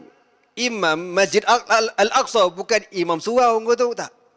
Tapi dia punya warak macam mana, dia punya adab macam mana, dia meraihkan mazhab setempat. Dan dia tu orang Arab. Of course dia faham segala selok-belok bahasa Arab. Tiba-tiba kita ilmu, belajar celup-celup, belajar dekat YouTube, nak cakap macam mujtahid mutlak. Nak bagi tahu kita pada hari ini. Muslimin muslimat yang dirahmati Allah sekalian. Jadi orang yang berada di jalan yang lurus ini, golongan yang bersama dengan as-sawadul azam, majority. Ya, majority yang kita telah sebutkan tadi, macam negara kita mazhab Syafi'i. Dan kalau tuan-tuan tengok tokoh-tokoh yang tuan guru sebut tadi cukup banyak. Saya orang kata, kalau kita lihat segi al-futuhat al-islamiyah, penaklukan Islam di negara-negara ya di zaman dahulu, di zaman kerajaan Bani Umayyah, Abbasiyah ila akhirihah. Tuan-tuan bacalah sejarah. Kesemuanya panglima-panglima Islam semuanya bermazhab dan juga berakidah Asy'ariyah, Maturidiyah, semuanya. Saya boleh kata macam tu. Sebagai contoh, tadi sebelum daripada zaman Sultan Muhammad Al-Fatih, ya, sebagai contoh zaman kerajaan Islam Abbasiyah yang berjaya menakluki kembali Palestin, merampas kembali Palestin. Siapa dia? Sultan Salahuddin Al-Ayyubi. Sultan Salahuddin Al-Ayyubi ni bermazhab apa tuan-tuan? Bermazhab Syafi'i. akidahnya akidah Asy'ariyah. Ya. Itu kalau kita tengok yang menakluki, yang mengembalikan kembali Palestin daripada golongan Yahudi. Yang mengalahkan tentera Mongol, Tatar di Mesir, Saifuddin Qutuz, seorang panglima Islam yang merupakan anak murid kepada Al-Izz bin Abdul Salam, seorang ulama bermazhab Syafi'i, berakidah Asy'ariyah, berjaya mengalahkan tentera Tatar Mongol yang tak pernah dikalahkan sebelum pada ini, tuan-tuan. Dikalahkan oleh seorang ulama yang bermazhab Syafi'i, akidahnya Asy'ariyah. Kemudian yang menyelamatkan Spanyol yang hampir-hampir jatuh. Masa tu Islam pegang, lepas tu berlaku pergolakan dalaman, kekacauan, perebutan kuasa, hampir-hampir jatuh kepada golongan Kristian.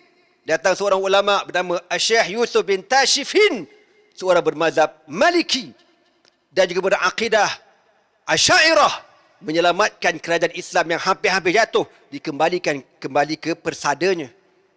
Dan disebutkan tadi Sultan Muhammad Al-Fatih juga daripada mazhab Hanafi, berakidah Maturidiyah. Tuan-tuan, kalau kita tengok semua galur sejarah ini menunjukkan apa yang kita dah ikut sama ni, ini yang terbaik. Dan jangan menggatal nak tukar-tukar. Jangan nak menggatal nak tukar-tukar. Beradab. Jangan nak merosakkan mazhab setempat. Lepas tu, tuan-tuan, guru-guru kami pesan. Dia kata, korang balik Malaysia ikut mazhab korang. Walaupun korang belajar dekat Syam 4 mazhab, jangan buat apa yang kau belajar, tapi ikut mazhab setempat. Sebab silap gaya menimbulkan fitnah. Ana nak share satu pengalaman Ana. Ya, apabila Ana pernah buat spoil bila balik pada Syria. Kita dekat Syria, tuan-tuan, kebanyakan imam-imam semua ini bermazhab Hanafi.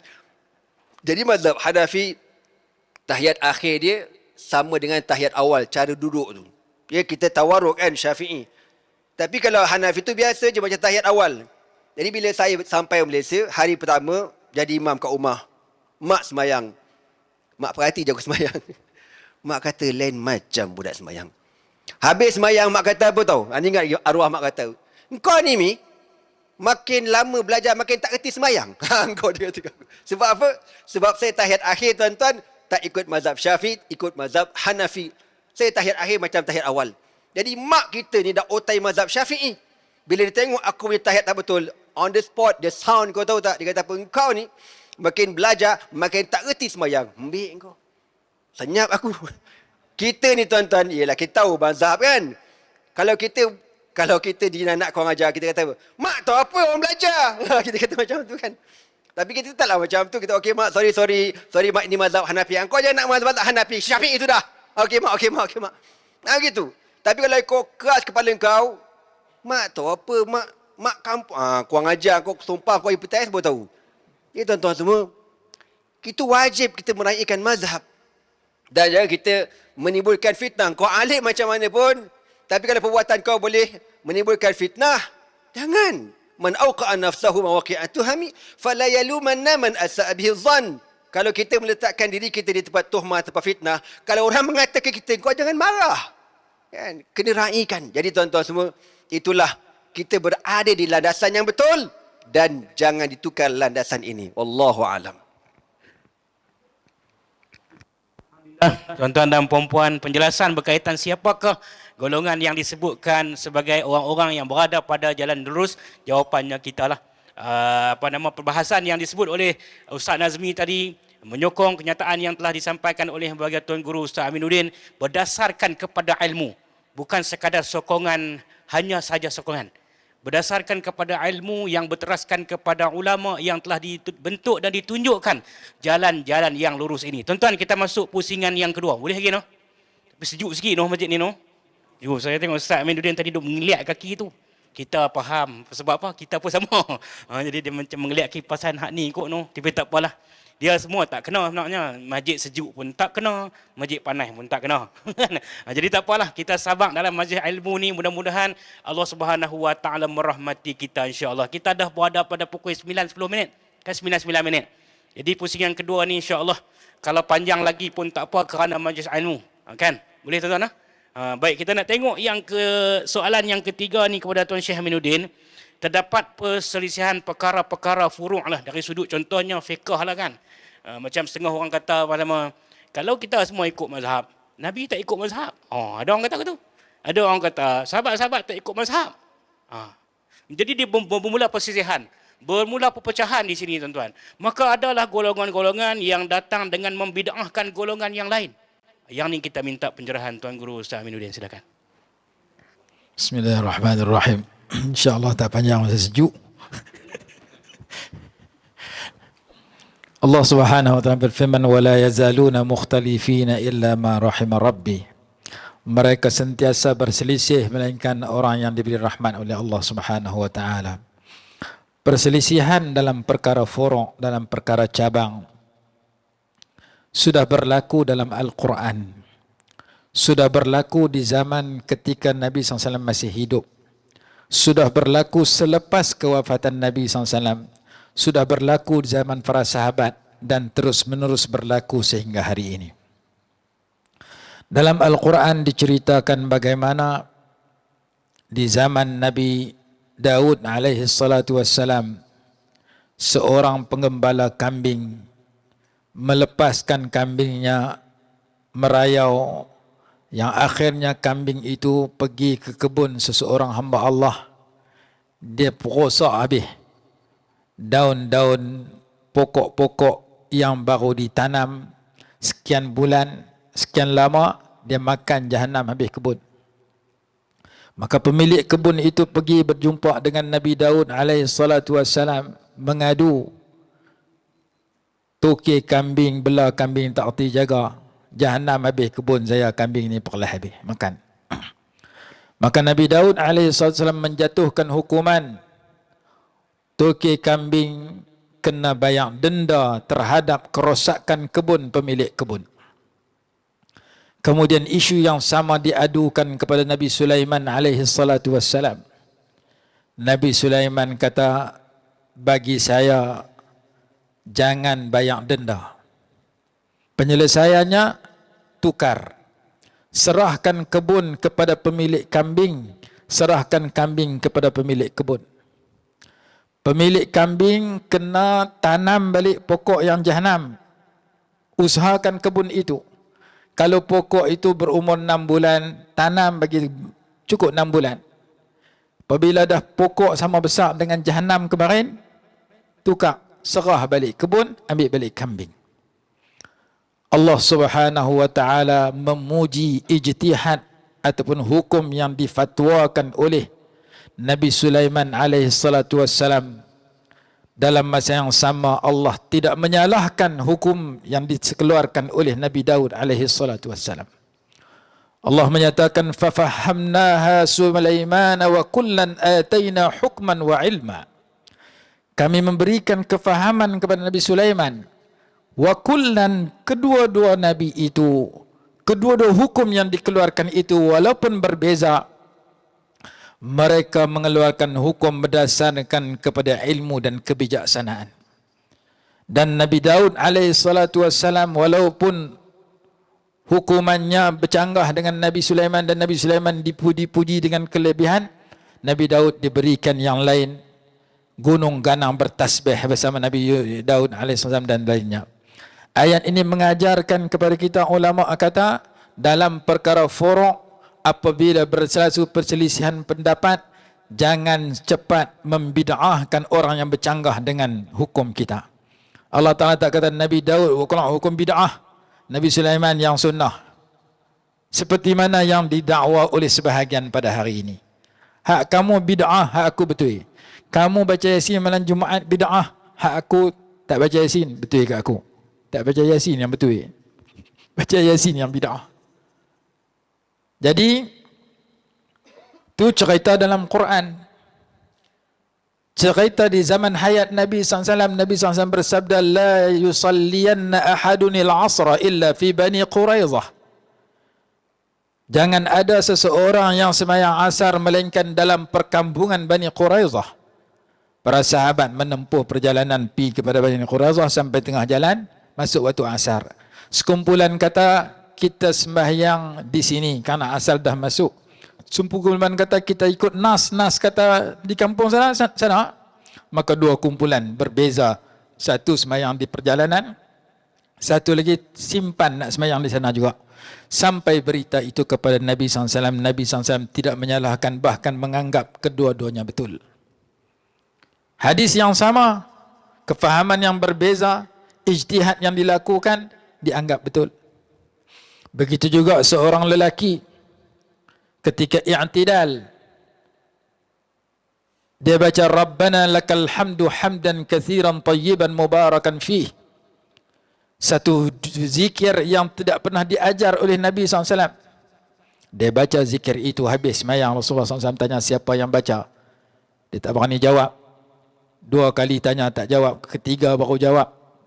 Nabi SAW menyatakan, aku melihat bid'an wa thalathina malakan, lebih dari 33 malaikat berlumba-lumba menulis pahala terhadap bacaanmu itu. Dia mencipta satu bacaan di dalam i'tidal yang tidak pernah diajar oleh Nabi SAW. Rasulullah tak kata, ni reka doa dalam semayang ni bid'ah, dolalah, sesat. Begitu juga seorang sahabat ketika berada di dalam saf semayang, dia baca doa, Allahumma atini afdala ma tu'ti ibadaka salihin. Ya Allah, ya Tuhanku, berikan kepadaku pemberian terbaik yang kau berikan kepada hamba-hambamu yang saleh, yang baik-baik. Nabi SAW tak pernah ajak doa tu dia baca. Lepas semayang Rasulullah SAW tanya siapa baca, dia mengaku dia baca. Nabi SAW menyatakan, idzan yu'qara jawaduka wa tustashhada fi sabilillah.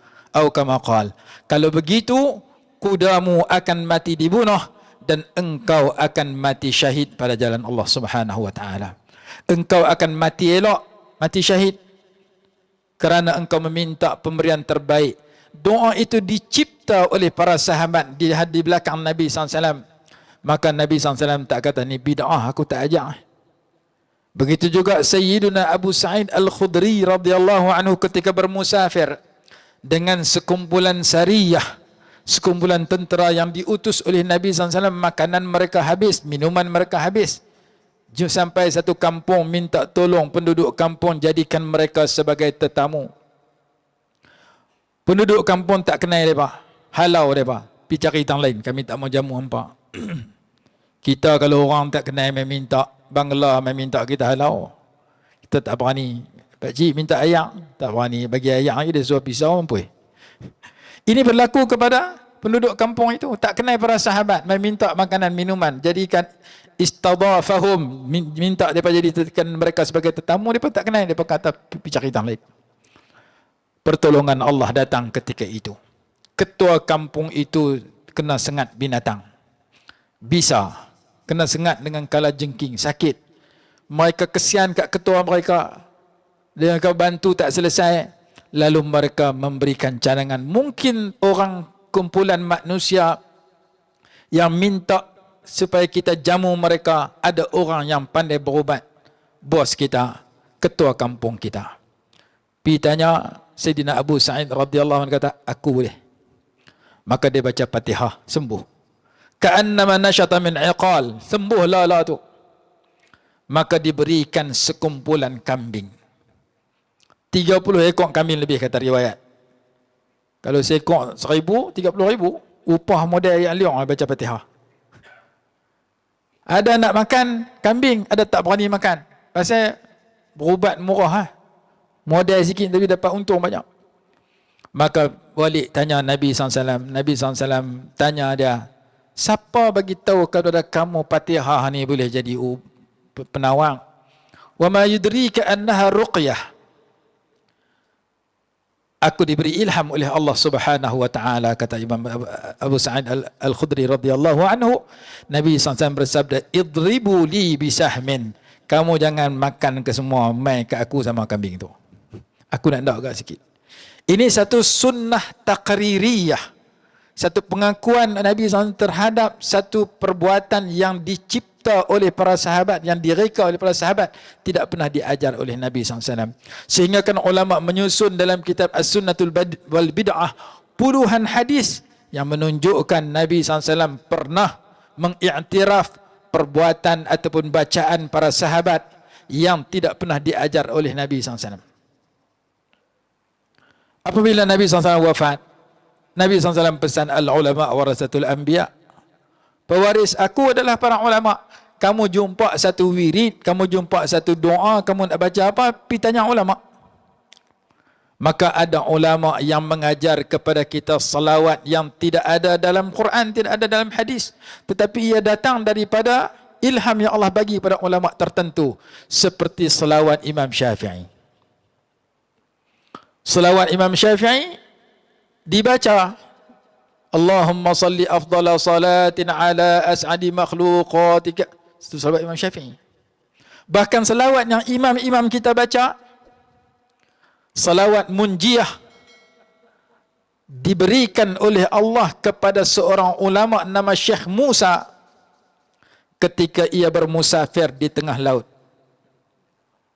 Ada orang kata, oh, salawat ni kena ambil daripada Quran hadis, tak boleh reka-reka, dan tak ada dalam mimpi-mimpi. Sahabat pun tak dapat doa dalam mimpi, takkan ulama boleh dapat? Dia tak jumpa, dia kata tak dapat.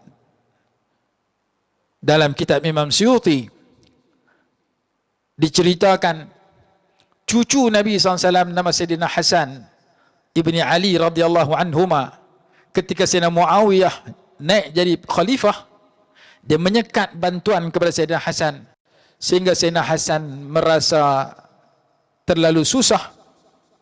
Lalu dia berasa nak tulis surat, nak protes ataupun nak peringat kepada Sayyidina Muawiyah yang tidak memberikan hak yang sepatutnya dia dapat sebagai ahli bait. Kemudian dia membatalkan rancangan itu. Dia tidur malam jumpa Nabi SAW. Rasulullah tanya, apa abang? Lalu dia, abang baik wahai Datuk. Baru dia mengadu kepada Nabi SAW. Sayyidina Muawiyah tak bagi hak yang dia patut dapat sehingga dia susah. Maka Nabi SAW bersabda, bukankah engkau telah mengambil satu surat, engkau bercadang untuk menulis surat itu dan hantar kepada Muawiyah untuk menegur apa yang dilakukan, kemudian engkau membatalkan rancangan itu. Nabi SAW tahu apa dia buat. Ya Rasulullah, kalau itu saya nak buat apa? Rasulullah SAW bagi satu doa. Dia baca doa tu tak dalam seminggu, sepatutnya dia dapat 100,000, Sayyidina Muawiyah hantar 1.5 juta. Nabi SAW bagi doa dalam mimpi Sayyidina Al-Hasan, salah seorang sahabat, bahkan cucu baginda. Disebutkan oleh Imam Suyuti rahimahullah dalam kitab tentang rezeki, Husulur Rifqi bi Usulir Rizqi. Maka demikian juga Syekh Musa tadi, ketika bermusafir dalam laut, ombak datang seperti gunung, sehingga biasanya kapal akan karam dan penghuni kapal akan mati. Biasanya ombak sedemikian payah nak selamat. Maka bersedih, menangis penghuni kapal, takut kematian yang bakal menimpa mereka bila-bila masa. Seorang wali Allah nama Syekh Musa tenang dan dia tertidur. Dalam mimpinya Nabi SAW bagi satu salawat, suruh dia baca 1000 kali. Salawat itu berbunyi, Allahumma salli ala sayyidina Muhammadin salatan tunjina biha min jami'il ahwali wal afat, wa taqdi lana biha jami'al hajat, wa tutahhiruna biha min jami'is sayyiat. Sampai habis kita duk baca. Tu imam kita pun baca. Tanya ambil mana? Tok Wan aku baca. Dalam kitab apa baca? Tak tahu. Yang penting ini selawat waris daripada kita baca, beli buku Abu pun semua ada. Selawat itu dapat dalam mimpi. Allahumma salli ala sayyidina Muhammadin, ya Allah sampaikan selawat kepada penghulu kami Nabi Muhammad, salatan tunjina, selawat yang menyelamatkan kami. Disebut selawat munjiyah ataupun tunajjina, boleh baca bacaan yang kedua. Min jami'il afat, min jami'il ahwali wal afat, daripada segala perkara yang menakutkan, huru-hara dan perkara yang membinasakan. Saya dah nak susah, ombak macam gunung, kami dah nak mati bila-bila masa. Dengan berkat selawat ini, tolong selamatkan kami daripada ditimpa kematian segera atau kebinasaan. Wa taqdi lana biha jami'al hajat, dan engkau menunaikan bagi kami dengan berkat selawat ini akan semua hajat kami.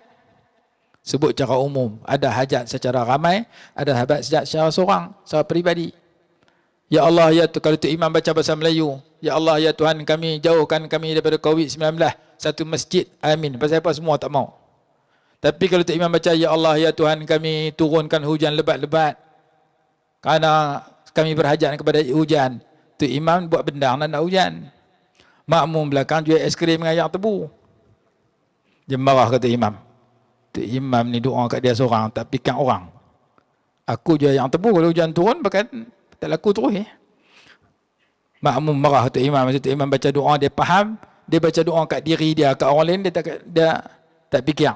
Maka kita baca secara umum, kat kita, kat dia, semua termakbul. Wa taqdi lana biha, dan engkau menunaikan bagi kami dengan berkat salawat ini jami'al hajat, semua hajat. Sampai habis salawat itu. Salawat itu satu salawat yang diterima oleh seorang hamba Allah, disebutkan dalam beberapa kitab, antaranya kitab Al-Qaulul Badi' fi Salati Wassalam Al Habib Syafi', bagaimana ia adalah salawat yang diperoleh oleh seorang hamba Allah dan tersebar serata tempat, termasuk di negara kita Malaysia. Kita tak kata, oh ni bid'ah ni reka. Para sahabat telah reka salawat. Salawat Ibnu Mas'ud radhiyallahu anhu, salawat Sayyidina Ali radhiyallahu anhu. Ulama di kalangan sahabat mereka salawat, dan Nabi SAW tidak mengingkari salawat yang mereka baca. Ada dalam kitab Qaulul Badi'. Maka kita dapati bahawasanya Nabi SAW mendengar sahabat baca, Rasulullah tak kata ni bid'ah. Duk wirid ketika bacaan ketika i'tidal, bacaan sebelum di dalam saf, bahkan disebut Imam Nawawi dalam kitab Azkar, sunat baca dalam saf ketika kita masuk dalam saf, doa tersebut kerana diakui oleh Nabi SAW. Maka kita dapati bahawasanya Nabi SAW mendengar sahabat buat baca satu perkara, baginda tidak cepat mengingkari, kerana baginda memberikan ruang. Ada bacaan-bacaan tertentu walaupun baginda tak ajak, seperti baca Fatihah kepada orang sakit, baginda mengakui ianya benar. Bahkan ada orang kata Rasulullah tak buat, tak boleh buat. Kenyataan ini berbahaya. Kenapa? Kerana ada yang Nabi SAW buat tak buat, tapi dibuat hari ini dan tidak dianggap salah.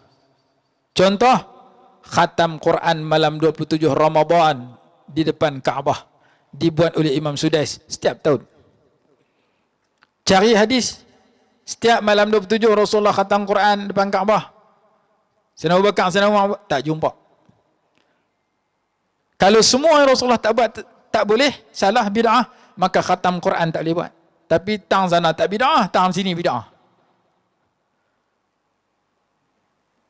Selama mana dia ianya baik, tidak bercanggah dengan syarak. Hadis kata, man ahdatsa fi amrina hadza ma laysa minhu fahuwa raddun.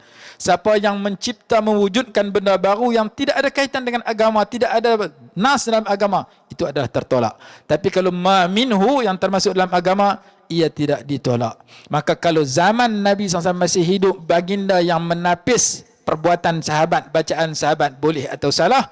Ketika Nabi SAW sudah wafat, yang menapis ialah al-ulama warasatul anbiya. Maka bacaan yang dibaca hari ini, kita nak kata dia boleh ataupun tak boleh, tengok ulama mana yang baca, daripada siapa ianya datang. Kalau datang daripada ulama-ulama besar yang jauh lebih hebat, seperti selawat Imam Syafi'i, seperti selawat Munjiyah, seperti selawat Syifa, seperti zikir dan doa tertentu, maka kita kalau tak mau baca pun, kita jangan cepat menyatakan bid'ah. Dan bid'ah itu seperti mana sunnah, lawannya sunnah, bid'ah lawan dia sunnah. Sunnah ada dibolehkan, ada tak boleh. Sama dengan bid'ah, ada boleh, ada tak boleh. Apa dia sunnah? Ma'udhifa ila Nabi SAW. Sesuatu yang disandarkan kepada Nabi SAW berbentuk kata-kata, perbuatan ataupun pengakuan. Apa sunnah yang boleh? Semayang 5 waktu, sunnah yang wajib. Nabi SAW semayang, kita semayang. Apa sunnah yang sunat? Semayang ba'diyah. Rasulullah semayang ba'diyah, kita semayang ba'diyah. Sunnah yang sunat. Apa sunnah yang haram? Nikah lebih daripada 4. Nabi SAW kahwin isteri ramai. Sunnah Rasulullah. Tapi boleh kita menikah isteri masih 9 orang? Tak boleh. Itu sunnah yang haram bagi kita. Boleh bagi Rasulullah. Min khususiyatir Rasul SAW. Seorang lelaki masuk Islam, isteri dia ada 10. Nabi SAW bersabda, ikhtar arba'an wa fariq sa'irahunna. Pilih 4, laki-laki cerai. Maka berkahwin lebih pada 4 orang dalam satu masa sunnah Nabi SAW, tapi sunnah yang haram bagi kita umat. Bukan kata semua sunnah tu boleh buat semua. Sunnah ada yang boleh, ada tak boleh, ada wajib, ada sunat, ada yang haram. Haram bagi kita, boleh bagi Nabi SAW. Begitu juga benda baru. Ada benda baru yang dibolehkan, ada benda baru yang tak dibolehkan. Imam Nawawi rahimahullah sebut dalam kitab Tahdzibul Asma'i wal Lughat, benda baru itu ada yang mahmud, ada yang mazmum, ada yang dipuji, ada yang dicela. Benda baru yang dibolehkan seperti khatam Quran depan Kaabah malam 27 Ramadan. Cuba cari hadis, jumpa ke tak? Tak jumpa. Semayang raya dalam masjid, Nabi SAW tak pernah semayang raya dalam masjid. Nabi SAW semayang raya di tanah lapang. Semayang raya dalam masjid benda bid'ah. Sekali Nabi SAW semayang raya dalam masjid ketika hujan turun. Semayang masjid. Waktu lain semayang raya, waktu lain semua di tanah lapang. Kita di Malaysia semayang raya dalam masjid. Dr. Wahbah Az-Zuhaili sebut dalam Fiqhul Islami wa Adillatum, menurut mazhab Syafi'i sunat semayang raya dalam masjid. Melalui ulama Syafi'iyah. Maka semayang raya dalam masjid benda baru. Nabi SAW hanya buat sekali. Banyak kalinya semayang tanah lapang. Tapi ia bukan berarti benda yang salah. Dalam syarah Syama'il kata, makan dengan makanan duduk atas kerusi. Tuan makan duduk atas kerusi, makanan duduk atas meja, dan makanan itu diisi dalam mangkuk yang banyak, bid'ah. Maka Nasallallahu alaihi wasallam ya'kulu ala khiwanin wala sukur rujah. Nabi SAW tak pernah makan makanan duduk atas meja, baginda duduk atas kerusi dan menggunakan mangkuk-mangkuk kecil. Dengan arti Nabi SAW kalau makan satu mata, dua mata, kita buka puasa sebelah mata. Makan mi ketika buka puasa, pergi sujud dalam sembahyang maghrib, belahak terkeluar mi balik. 10 mata sebelah mata. Ni bid'ah, tapi bid'atun mubah. Makan duduk atas kerusi, kita duduk atas kerusi, makan atas meja. Nabi SAW makan duduk atas lantai. Kenapa ya Rasulullah engkau duduk atas lantai? Innama ana abdun, akulu kama ya'kulul abdu, wa ajlisu kama yajlisul abd. Aku seorang hamba, makan seperti mana makan seorang hamba. Aku duduk macam mana duduk seorang hamba. Kita makan makanan duduk atas meja, kita duduk atas kerusi. Kalau kata hak tu Rasulullah tak buat, bid'ah. Semua kedai makan kena buang meja. Mana ada kedai makan buat aku tu? Imam Ahmad Ibn Hanbal kata Syekh Buti rahimahullah, dia pergi haji jalan kaki. Nabi SAW pergi haji naik kenderaan. Oh ni bid'ah ni Imam Ahmad ni. Jalan kaki buat haji. Al-ajru ala qadril masyaqqah. Pahalanya banyak kerana susahnya banyak. Dia buat bercanggah dengan Rasulullah. Rasulullah berjalan, pergi haji naik kenderaan, dia pergi haji jalan kaki. Bid'ah ni? Tak. Bid'ah benda yang baru dan Allah menamakan dirinya sebagai pencipta benda baru. Allahu badi'us samawati wal ard. Allah itu pencipta benda yang baru. Maka ketika mana kita nak baca qunut, kawan kita tak mau baca, atau kita tak mau baca, kawan kita nak baca, selama mana ada ulama yang berijtihad ianya dibolehkan, maka jangan cepat kita kata bid'ah. Baca qunut bid'ah kerana hak betul tak baca. Baca usalli bid'ah kerana hak betul tak baca. Buka dalam kitab Mawsu'ah Fiqhiyah Kuwaitiyah, at-talaffuz min niyah adalah sunat di sisi kebanyakan ulama mazhab. Kita dapati bahawasanya perkara yang dianggap bid'ah dalam bab tahlil, dalam bab baca ihtifal Maulid Rasul dan sebagainya, perkara itu khilaf di kalangan para ulama. Kaedah fiqh kata la yunkarul mukhtalafu fih wa innama yunkarul mujma'u alaih. Tidak boleh diingkari perkara yang diselisihkan oleh ulama. Yang ni nak baca bismillah kuat, yang ni nak baca bismillah perlahan, yang ni tak mau baca bismillah langsung. Semuanya ada hujah. Tapi yang diingkari perkara yang disepakati. Yang tak mau semayang, kita ingkar. Yang nak terlibat dengan riba, itu kita ingkar kerana ijma' ulama riba itu haram. Yang nak terlibat dengan judi, kita tolak kerana ijma' ulama judi itu haram. Tapi perkara khilaf, nak zikir pelan, nak zikir kuat, nak baca Yasin malam Jumaat, nak baca surah Kahfi, nak baca tahlil, tak mau baca tahlil, nak baca talqin, tak mau baca talqin, nak baca sayyidina, tak mau baca sayyidina, nak guna tasbih, tak mau guna tasbih. perkara itu selisih di kalangan para ulama. Selama mana ulama berselisih, yang ni kata boleh, yang ni kata tak boleh, yang ni kata sunat, yang ni kata makrah, ulama kata nata'awanu fima ittafaqna wa natasamahu fima ikhtalafna. Kita bantu-membantu dalam perkara yang kita sepakati, dan kita bertolak ansur dalam perkara furuk yang kita perselisihkan. Dengan sikap sedemikian, kalau kita amalkan, maka tidak akan berlaku perkelahian dalam masyarakat. Yang berkelahi, hak aku saja betul, hak hang salah. Hak aku saja yang betul dengan sunnah, betul dengan Quran, hak hang salah. Sedangkan kita baca dalam Quran sendiri, ayat Quran ada perselisihan tafsiran yang tidak boleh dinafikan oleh sesiapa, seperti firman Allah, wal mutallaqatu yatarabbasna bi anfusihinna thalathata quru'. Perempuan yang dicerai oleh suami mereka hendaklah menanti masa iddah selama 3 quru'. 3 quru' itu 3 kali suci menurut kebanyakan ulama, dan 3 kali haid menurut mazhab Hanafi. Kedua-duanya betul, maknanya tepat, dan tidak boleh disatukan kerana ada negeri dan tempat berpegang dengan fatwa yang pertama, ada negeri yang dan tempat berpegang dengan fatwa kedua, dan keduanya betul di segi ayat Quran dan tafsirannya. Kalau dalam contoh quru' itu sendiri sudah ada khilaf, contoh wudu' sudah ada khilaf. Dalam perkara lain, kalau khilaf dalam bahasa al-furuq, itu adalah perkara biasa. Bagaimana kita nak menanganinya, kita pegang dengan mana pendapat yang kita cenderung. Dalam masa yang sama, kita tidak menganggap sesat orang yang bercanggah dengan apa yang kita pegang, selama mana dia pegang itu mengikut kepada ijtihad ulama mujtahid. Yang jadi masalah, kita kata baca Yasin Jumaat tak boleh, bid'ah. Sama ada kita tak jumpa hadis tu, ataupun kita tak tahu, ataupun kita degil, tak mau pakai. 3 ni kadang-kadang kena kepada kita, maka kita kata salah. Baca Yasin Jumaat tak boleh, bid'ah. Pasal bid'ah, Rasulullah tak nak buat. Bila kita tengok kitab Imam Suyuti yang berjudul Al-Lum'ah fi Khasa'isil Jumu'ah, dia datangkan 2 buah hadis sunat baca Yasin Jumaat. Oh, hadis ni hadis palsu, hadis ni hadis dhaif.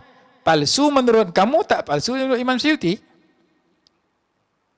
Kamu dengan Imam Suyuti, siapa karang kitab banyak? Imam Suyuti 1000 buah kitab. Ada kata 600, ada kata 800, ada kata 300. Kamu 3 buah pun tak ada. Imam Suyuti berpendapat hadis itu tidak palsu. Maka dia mendatangkan 2 buah hadis sunat baca Yasin malam Jumaat. Dah jumpa dah, dia kritik hadis tu. Dah jumpa, dia tak mau pakai juga. Dia kata, aku juga kuat. Jadi 2-3 jenis manusia yang ada dalam masyarakat kita. Maka ulama menyatakan, an-nasu a'da'u ma jahilu. Manusia akan memusuhi benda yang dia tak tahu. An-nasu a'da'al ulama'u ahya'un wa in matu wal juhala'u amwatun wa in kanu ahya'an. Orang alim ini masih hidup walaupun mereka telah mati.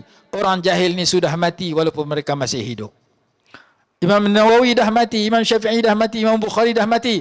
Mereka tetap dianggap masih hidup kerana mereka menerima pahala daripada orang yang mengamalkan dan mempelajari ilmu mereka.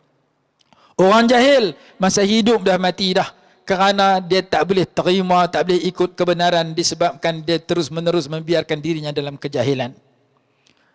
An-nasu a'da'u ma jahilu. Manusia akan menentang sesuatu yang dia jahil.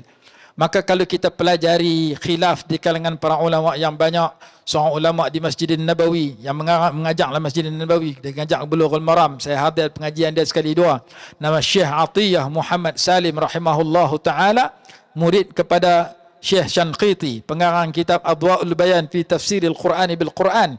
Dia mengajar Bulughul Maram di dalam Masjidin Nabawi. Dia karang satu kitab nama dia Mauqiful Ummah min Ikhtilafil A'immah. Dia mendatangkan contoh-contoh khilaf di zaman Nabi SAW di kalangan para sahabat. Selepas wafat Nabi SAW, nak tanam di Mekah kan, nak tanam di Madinah kan, nak tanam di Masjid Al-Aqsa kan. Ketika perang Badar, nak bunuh tentera Badar ataupun nak ambil tebusan. Khilaf sudah berlaku di zaman Nabi SAW selepas Rasulullah wafat. Dan akan berlaku berterusan. Cara kita menangani khilaf, kalau itu perkara furuk, maka kita berpegang dengan satu pendapat yang kita cenderung dalam masa yang sama. Kita jangan menyesatkan dan membid'ahkan, mendalalahkan orang yang bercanggah dengan apa yang kita pegang. Contoh mudah faham, tasbih. Orang yang ikut tulisan Syekh Albani, dia kata tasbih itu bid'ah. Saya pergi Mekah Madinah, orang kata tasbih bid'ah. Saya kata kat dia, kalau kata bid'ah, macam mana kedai-kedai tasbih boleh ada keliling Masjidil Haram, Masjidil Nabawi? Kalau kata ni bid'ah tak boleh pakai, macam mana kerajaan yang begitu sensitif dalam perkara bid'ah membenarkan tasbih ini dijual di keliling Masjidil Haram, Masjidil Nabawi? Dan saya pernah jumpa dalam Masjidil Haram, dia kata solat qabliyah Jumaat bid'ah. Hang jangan semayang qabliyah Jumaat. Habis dia kata orang bang Jumaat berlambak orang bagi semayang, dia seorang tak semayang. Benda khilaf di kalangan alim ulama. Qabliyah maghrib, ada kata sunat, ada kata tak sunat. Mazhab Maliki tak sunat, mazhab kita sunat. Jadi bila kita mengaji dalam khilaf di kalangan para ulama, ulama kata man lam ya'rif ikhtilaf al-ulama'i falaysa bi'alimin. Siapa yang tak tahu perselisihan ulama, dia bukan orang alim. Bila orang alim dia tahu perselisihan, maka dia tahu yang mana dia nak pakai, yang mana dia tak mau pakai dalam masa yang sama, yang mana dia nak kata salah sungguh, yang mana dia tak kata ini pendapat kedua ataupun pendapat yang salah menurut imam sekian, tidak salah menurut imam sekian. Ra'yi sawabun yahtamilul khata' wa ra'yuka khata'un yahtamilu sawab. Pendapat saya betul menurut pandangan saya, menurut imam saya, tapi boleh jadi salah. Pendapat kamu salah menurut pandangan saya, menurut imam yang saya ikut, tadi boleh jadi betul. Maka perselisihan dalam perkara furu' menimbulkan khilaf yang disebutkan ikhtilafu ummati rahmah. Hadis itu disebut Imam Suyuti dalam Jami' As-Saghir. Dalam menghuraikan hadis itu, Sayyidina Ali radhiyallahu anhu berkata, sekiranya seorang ulama mujtahid menolak satu-satu hadis sahih sekalipun, jangan kamu secepat menyalahkan imam itu sebelum kamu mengetahui apakah alasan yang digunakannya dalam menolak hadis sahih itu. Contoh hadis sahih yang ditolak, hadis yang berbunyi innama ju'ilal imamu liyu'tamma bih. Imam dijadikan untuk diikuti. Iza raka'a farka'u, bila imam telah rokok maka hendaklah kamu rokok. Wa iza sajada fasjudu, bila imam telah sujud hendaklah kamu sujud. Wa iza shalla jalisan fasallu julusan, bila imam sembahyang sambil duduk hendaklah kamu sembahyang sambil duduk. Hujung hadis itu tidak diamalkan, sedangkan dia hadis sahih. Kenapa? Kerana di akhir hayat Nabi SAW baginda jadi imam sambil duduk, makmum berdiri. Maka hadis akhir itu menasahkan hadis yang awal, sama-sama sahih. Begitu juga hadis yang berbunyi aftaral hajim wal mahjum, batal orang yang melakukan bekam ketika berpuasa dan batal orang yang dibekam ketika berpuasa. Siapa puasa sunat, puasa fardu, dia buat bekam tengah hari, batal puasa. Hadis sahih. Tapi dalam kitab fiqh kita baca hukum bekam makruh. Oh, fiqh bercanggah dengan hadis. Hadis kata batal, fiqh kata tak batal.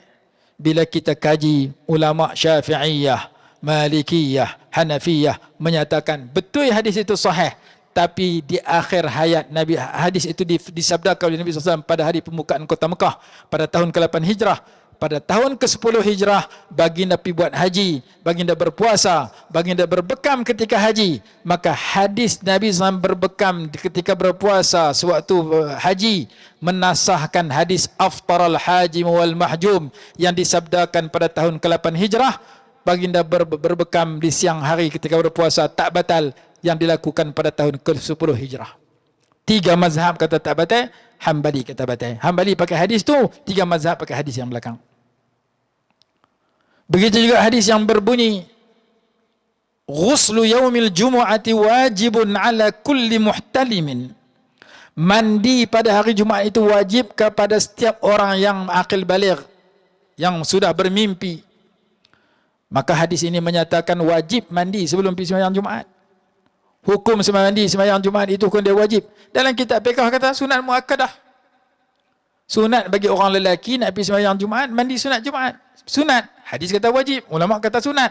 Bercanggah ulama dengan hadis. Bila dikaji, ulama ada alasan. Masuk baca wajib itu wujubun adaban. Bukan wajib di sudut tak buat berdosa, buat dapat pahala, tak buat berdosa macam wajib sembahyang 5 waktu. Kenapa? Kerana ada hadis yang lain. Sayyidina Osman radhiyallahu anhu pergi sembahyang Jumaat tak mandi. Hadis riwayat Sayyidina Osman ataupun Sayyidina Umar radhiyallahu anhu tegur kenapa tak mandi. pi hanya berwuduk.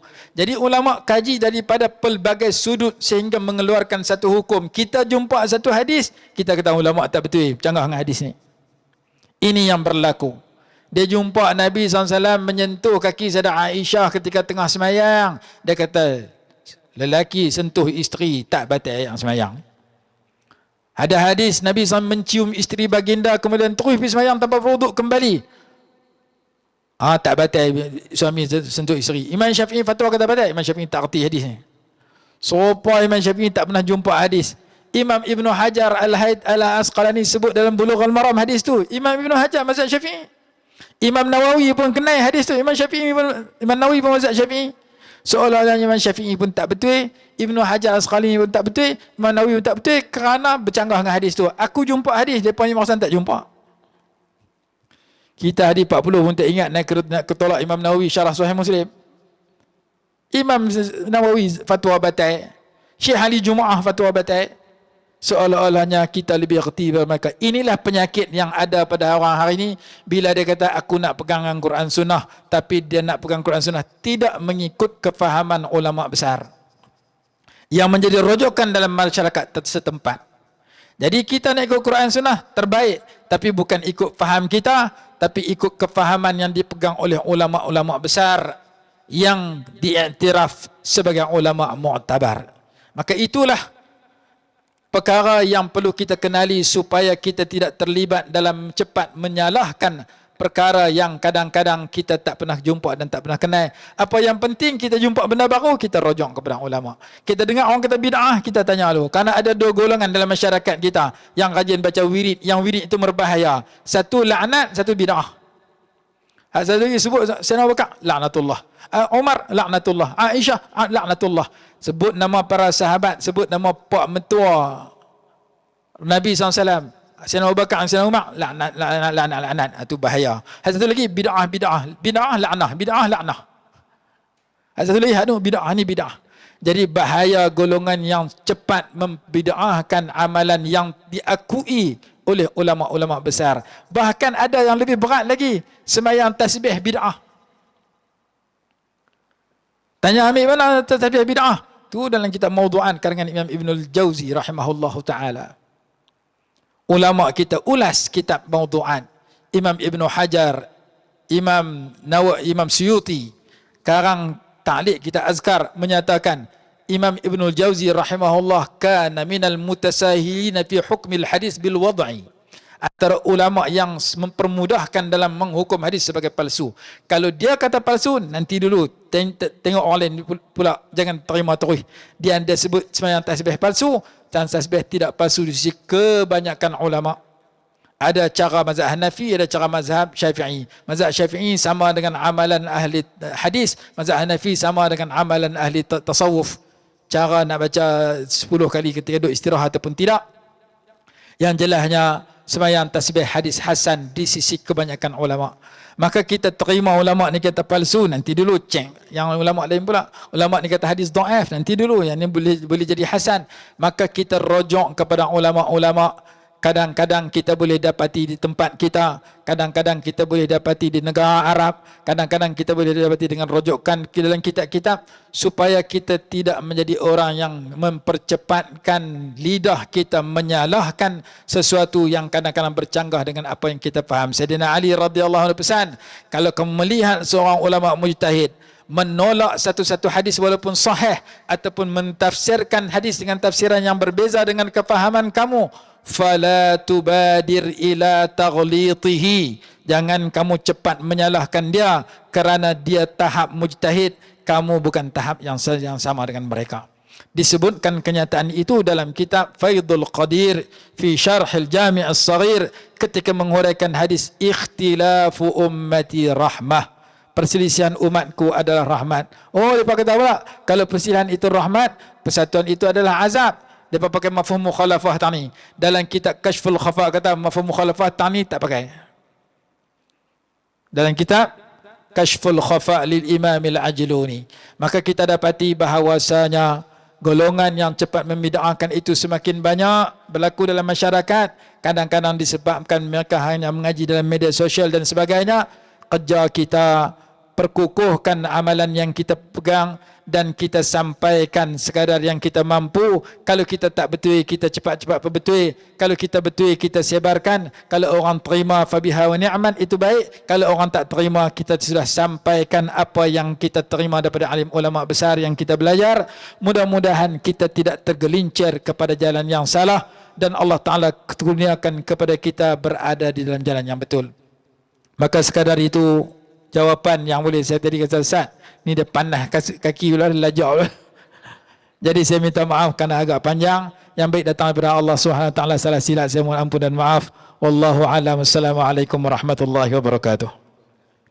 Alhamdulillah tuan-tuan dan puan-puan, terima kasih kepada Tuan Syekh Aminuddin bin Abdul Rahim. Penjelasan yang begitu padat, panjang dan penuh dengan isinya.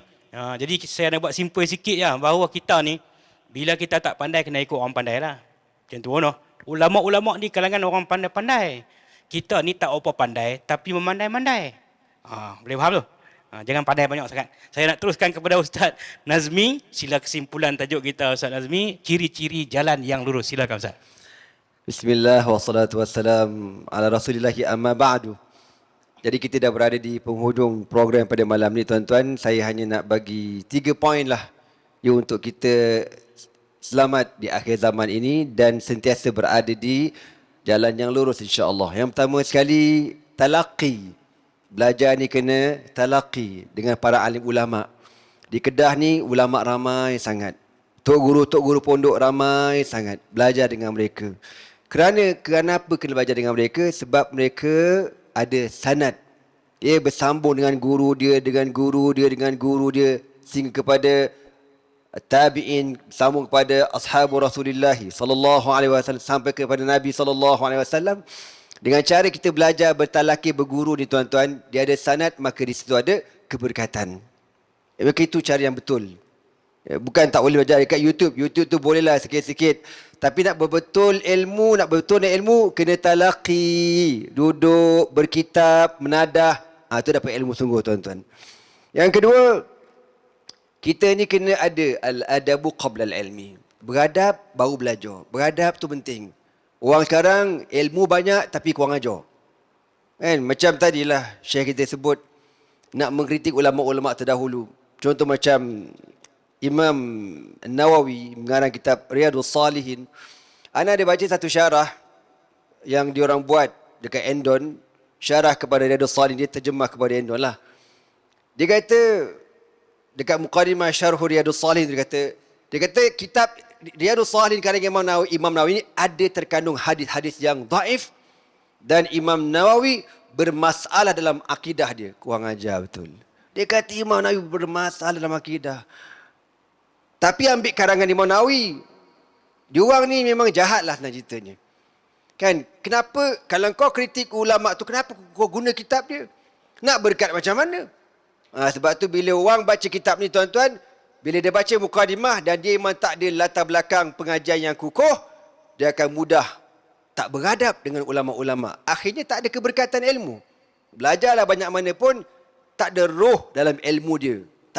Tak rasa kita nak belajar dengan dia. Sebab apa? Tidak ada al-adab. Sikit-sikit nak bid'ah, sikit-sikit nak bid'ah. Kalau aku nak cakap bid'ah panjang tadi cerita tu, contoh mudahlah. Tuan-tuan semua baca Quran. Ada tak hadis sebut tentang hukum tajwid mad asli? Ada. Panjang 2 harakat qala Rasulullah sallallahu alaihi wasallam, baca begini hukumnya mad asli, ada tak? Habis yang aku kata mad asli tu main mana? Tak bid'ah namanya. Mad adil sukun. Ada hadis mad adil sukun. Mad wajib mutasil, ada hadis dia. Mad lin, qalqalah, ada hadis dia. Yang ada Nabi kata waratil, dalam Quran kata waratil Qur'ana tartila. Itu ada secara umum. Tapi yang meletakkan al-ahkamu tajwidiyah tu siapa? Tak bid'ah namanya benda macam tu. Kena ada. Bahkan Al-Izz bin Abdul Salam mengkategorikan bid'ah tu ada 5. Bid'atun wajibatun, wa bid'atun masnunatun, wa mandubatun, makruhatun. Kan bid'ah tu ada 5. Makruhah, muharramah. Ada 5. Bid'ah wajib, bid'ah sunat, bid'ah harus, bid'ah makruh, bid'ah haram. Bukan satu je bid'ah. Tapi dengan sebab kau belajar sikit, lepas tu belagak macam bagus, mudah menghukum. Ni sebab apa? Tidak ada adab. Dan yang terakhir, belajarlah. Cakap tak tahu, wallahu alam, ana tak tahu. Wallahu alam, ana tak. Belajar cakap macam tu. Ulama lu kata apa? Ta'allam la adri wala takul adri fa innaka in qulta adri sa'aluka hatta la tadri walakin indama qulta la adri allamuka hatta tadri. Kau faham ketika aku cakap apa ni? Kan ulama kata apa? Ta'allam la adri. Belajar cakap la adri, saya tak tahu. Bila kau kata la adri, kau tak tahu, allamuka hatta tadri. Orang akan ajar kau sampai kau tahu. Walakin in qulta adri, tapi kalau kau kata, ya saya tahu, sa'aluka hatta la tadri. Orang akan torture kau, orang akan tanya kau sampai kau tak tahu nak bagi jawapan. Jadi tuan-tuan, nak bagi tahu moral of the story, kita kena talaki, kita kena beradab dan belajar merendah diri. At-tawadhu. Wallahu alam. Aqulu qawli hadha wa astaghfirullah li wa lakum. Wassalamualaikum warahmatullahi taala wabarakatuh. Alhamdulillah tuan-tuan dan puan-puan, terima kasih kepada Ustaz Muhammad Nazmi bin Abdul Karim di atas kesimpulan forum sebentar tadi, dan saya harap tuan-tuan dan puan-puan kita yang hadir pada malam ini dan juga penonton-penonton kita yang sedang mengikuti live kita dalam channel-channel yang ada ini, semoga ilmu yang kita sama-sama kutip pada malam ini lebih kurang 2 jam, bukan lebih kurang, cukup 2 jam. Saya sedang tadi waktu Ustaz Syekh Abdul Amin, Syekh Aminuddin jawab tadi ini pada pukul 8. Sebelum tu saya tanya soalan. Ada lebih kurang 2 jam lah. Jadi pada 2 jam yang kita sama-sama dalam majlis ilmu ni tuan-tuan, mudah-mudahan mutiara ilmu yang sama-sama dapat kita ambil agar kita berada pada jalan yang lurus. Berpeganglah kepada ulama majoriti. Ustaz Muhammad Nazmi sebut tadi. Dan Ustaz Amin bagi kepada kita jalan-jalan berdasarkan ulama-ulama dan dalil-dalil yang jelas. Maka ambillah sebagai sesuatu yang akan mengukuhkan jiwa kita untuk menjadi golongan-golongan yang berada di atas jalan yang lurus. Terima kasih banyak kepada kedua-dua ahli panel. Terima kasih kepada Masjid Al-Muhsinin. Terima kasih kepada tuan-tuan dan puan-puan. Semoga bertemu lagi. Sekian. Wabillahi taufiq wal hidayah. Wassalamualaikum warahmatullahi wabarakatuh.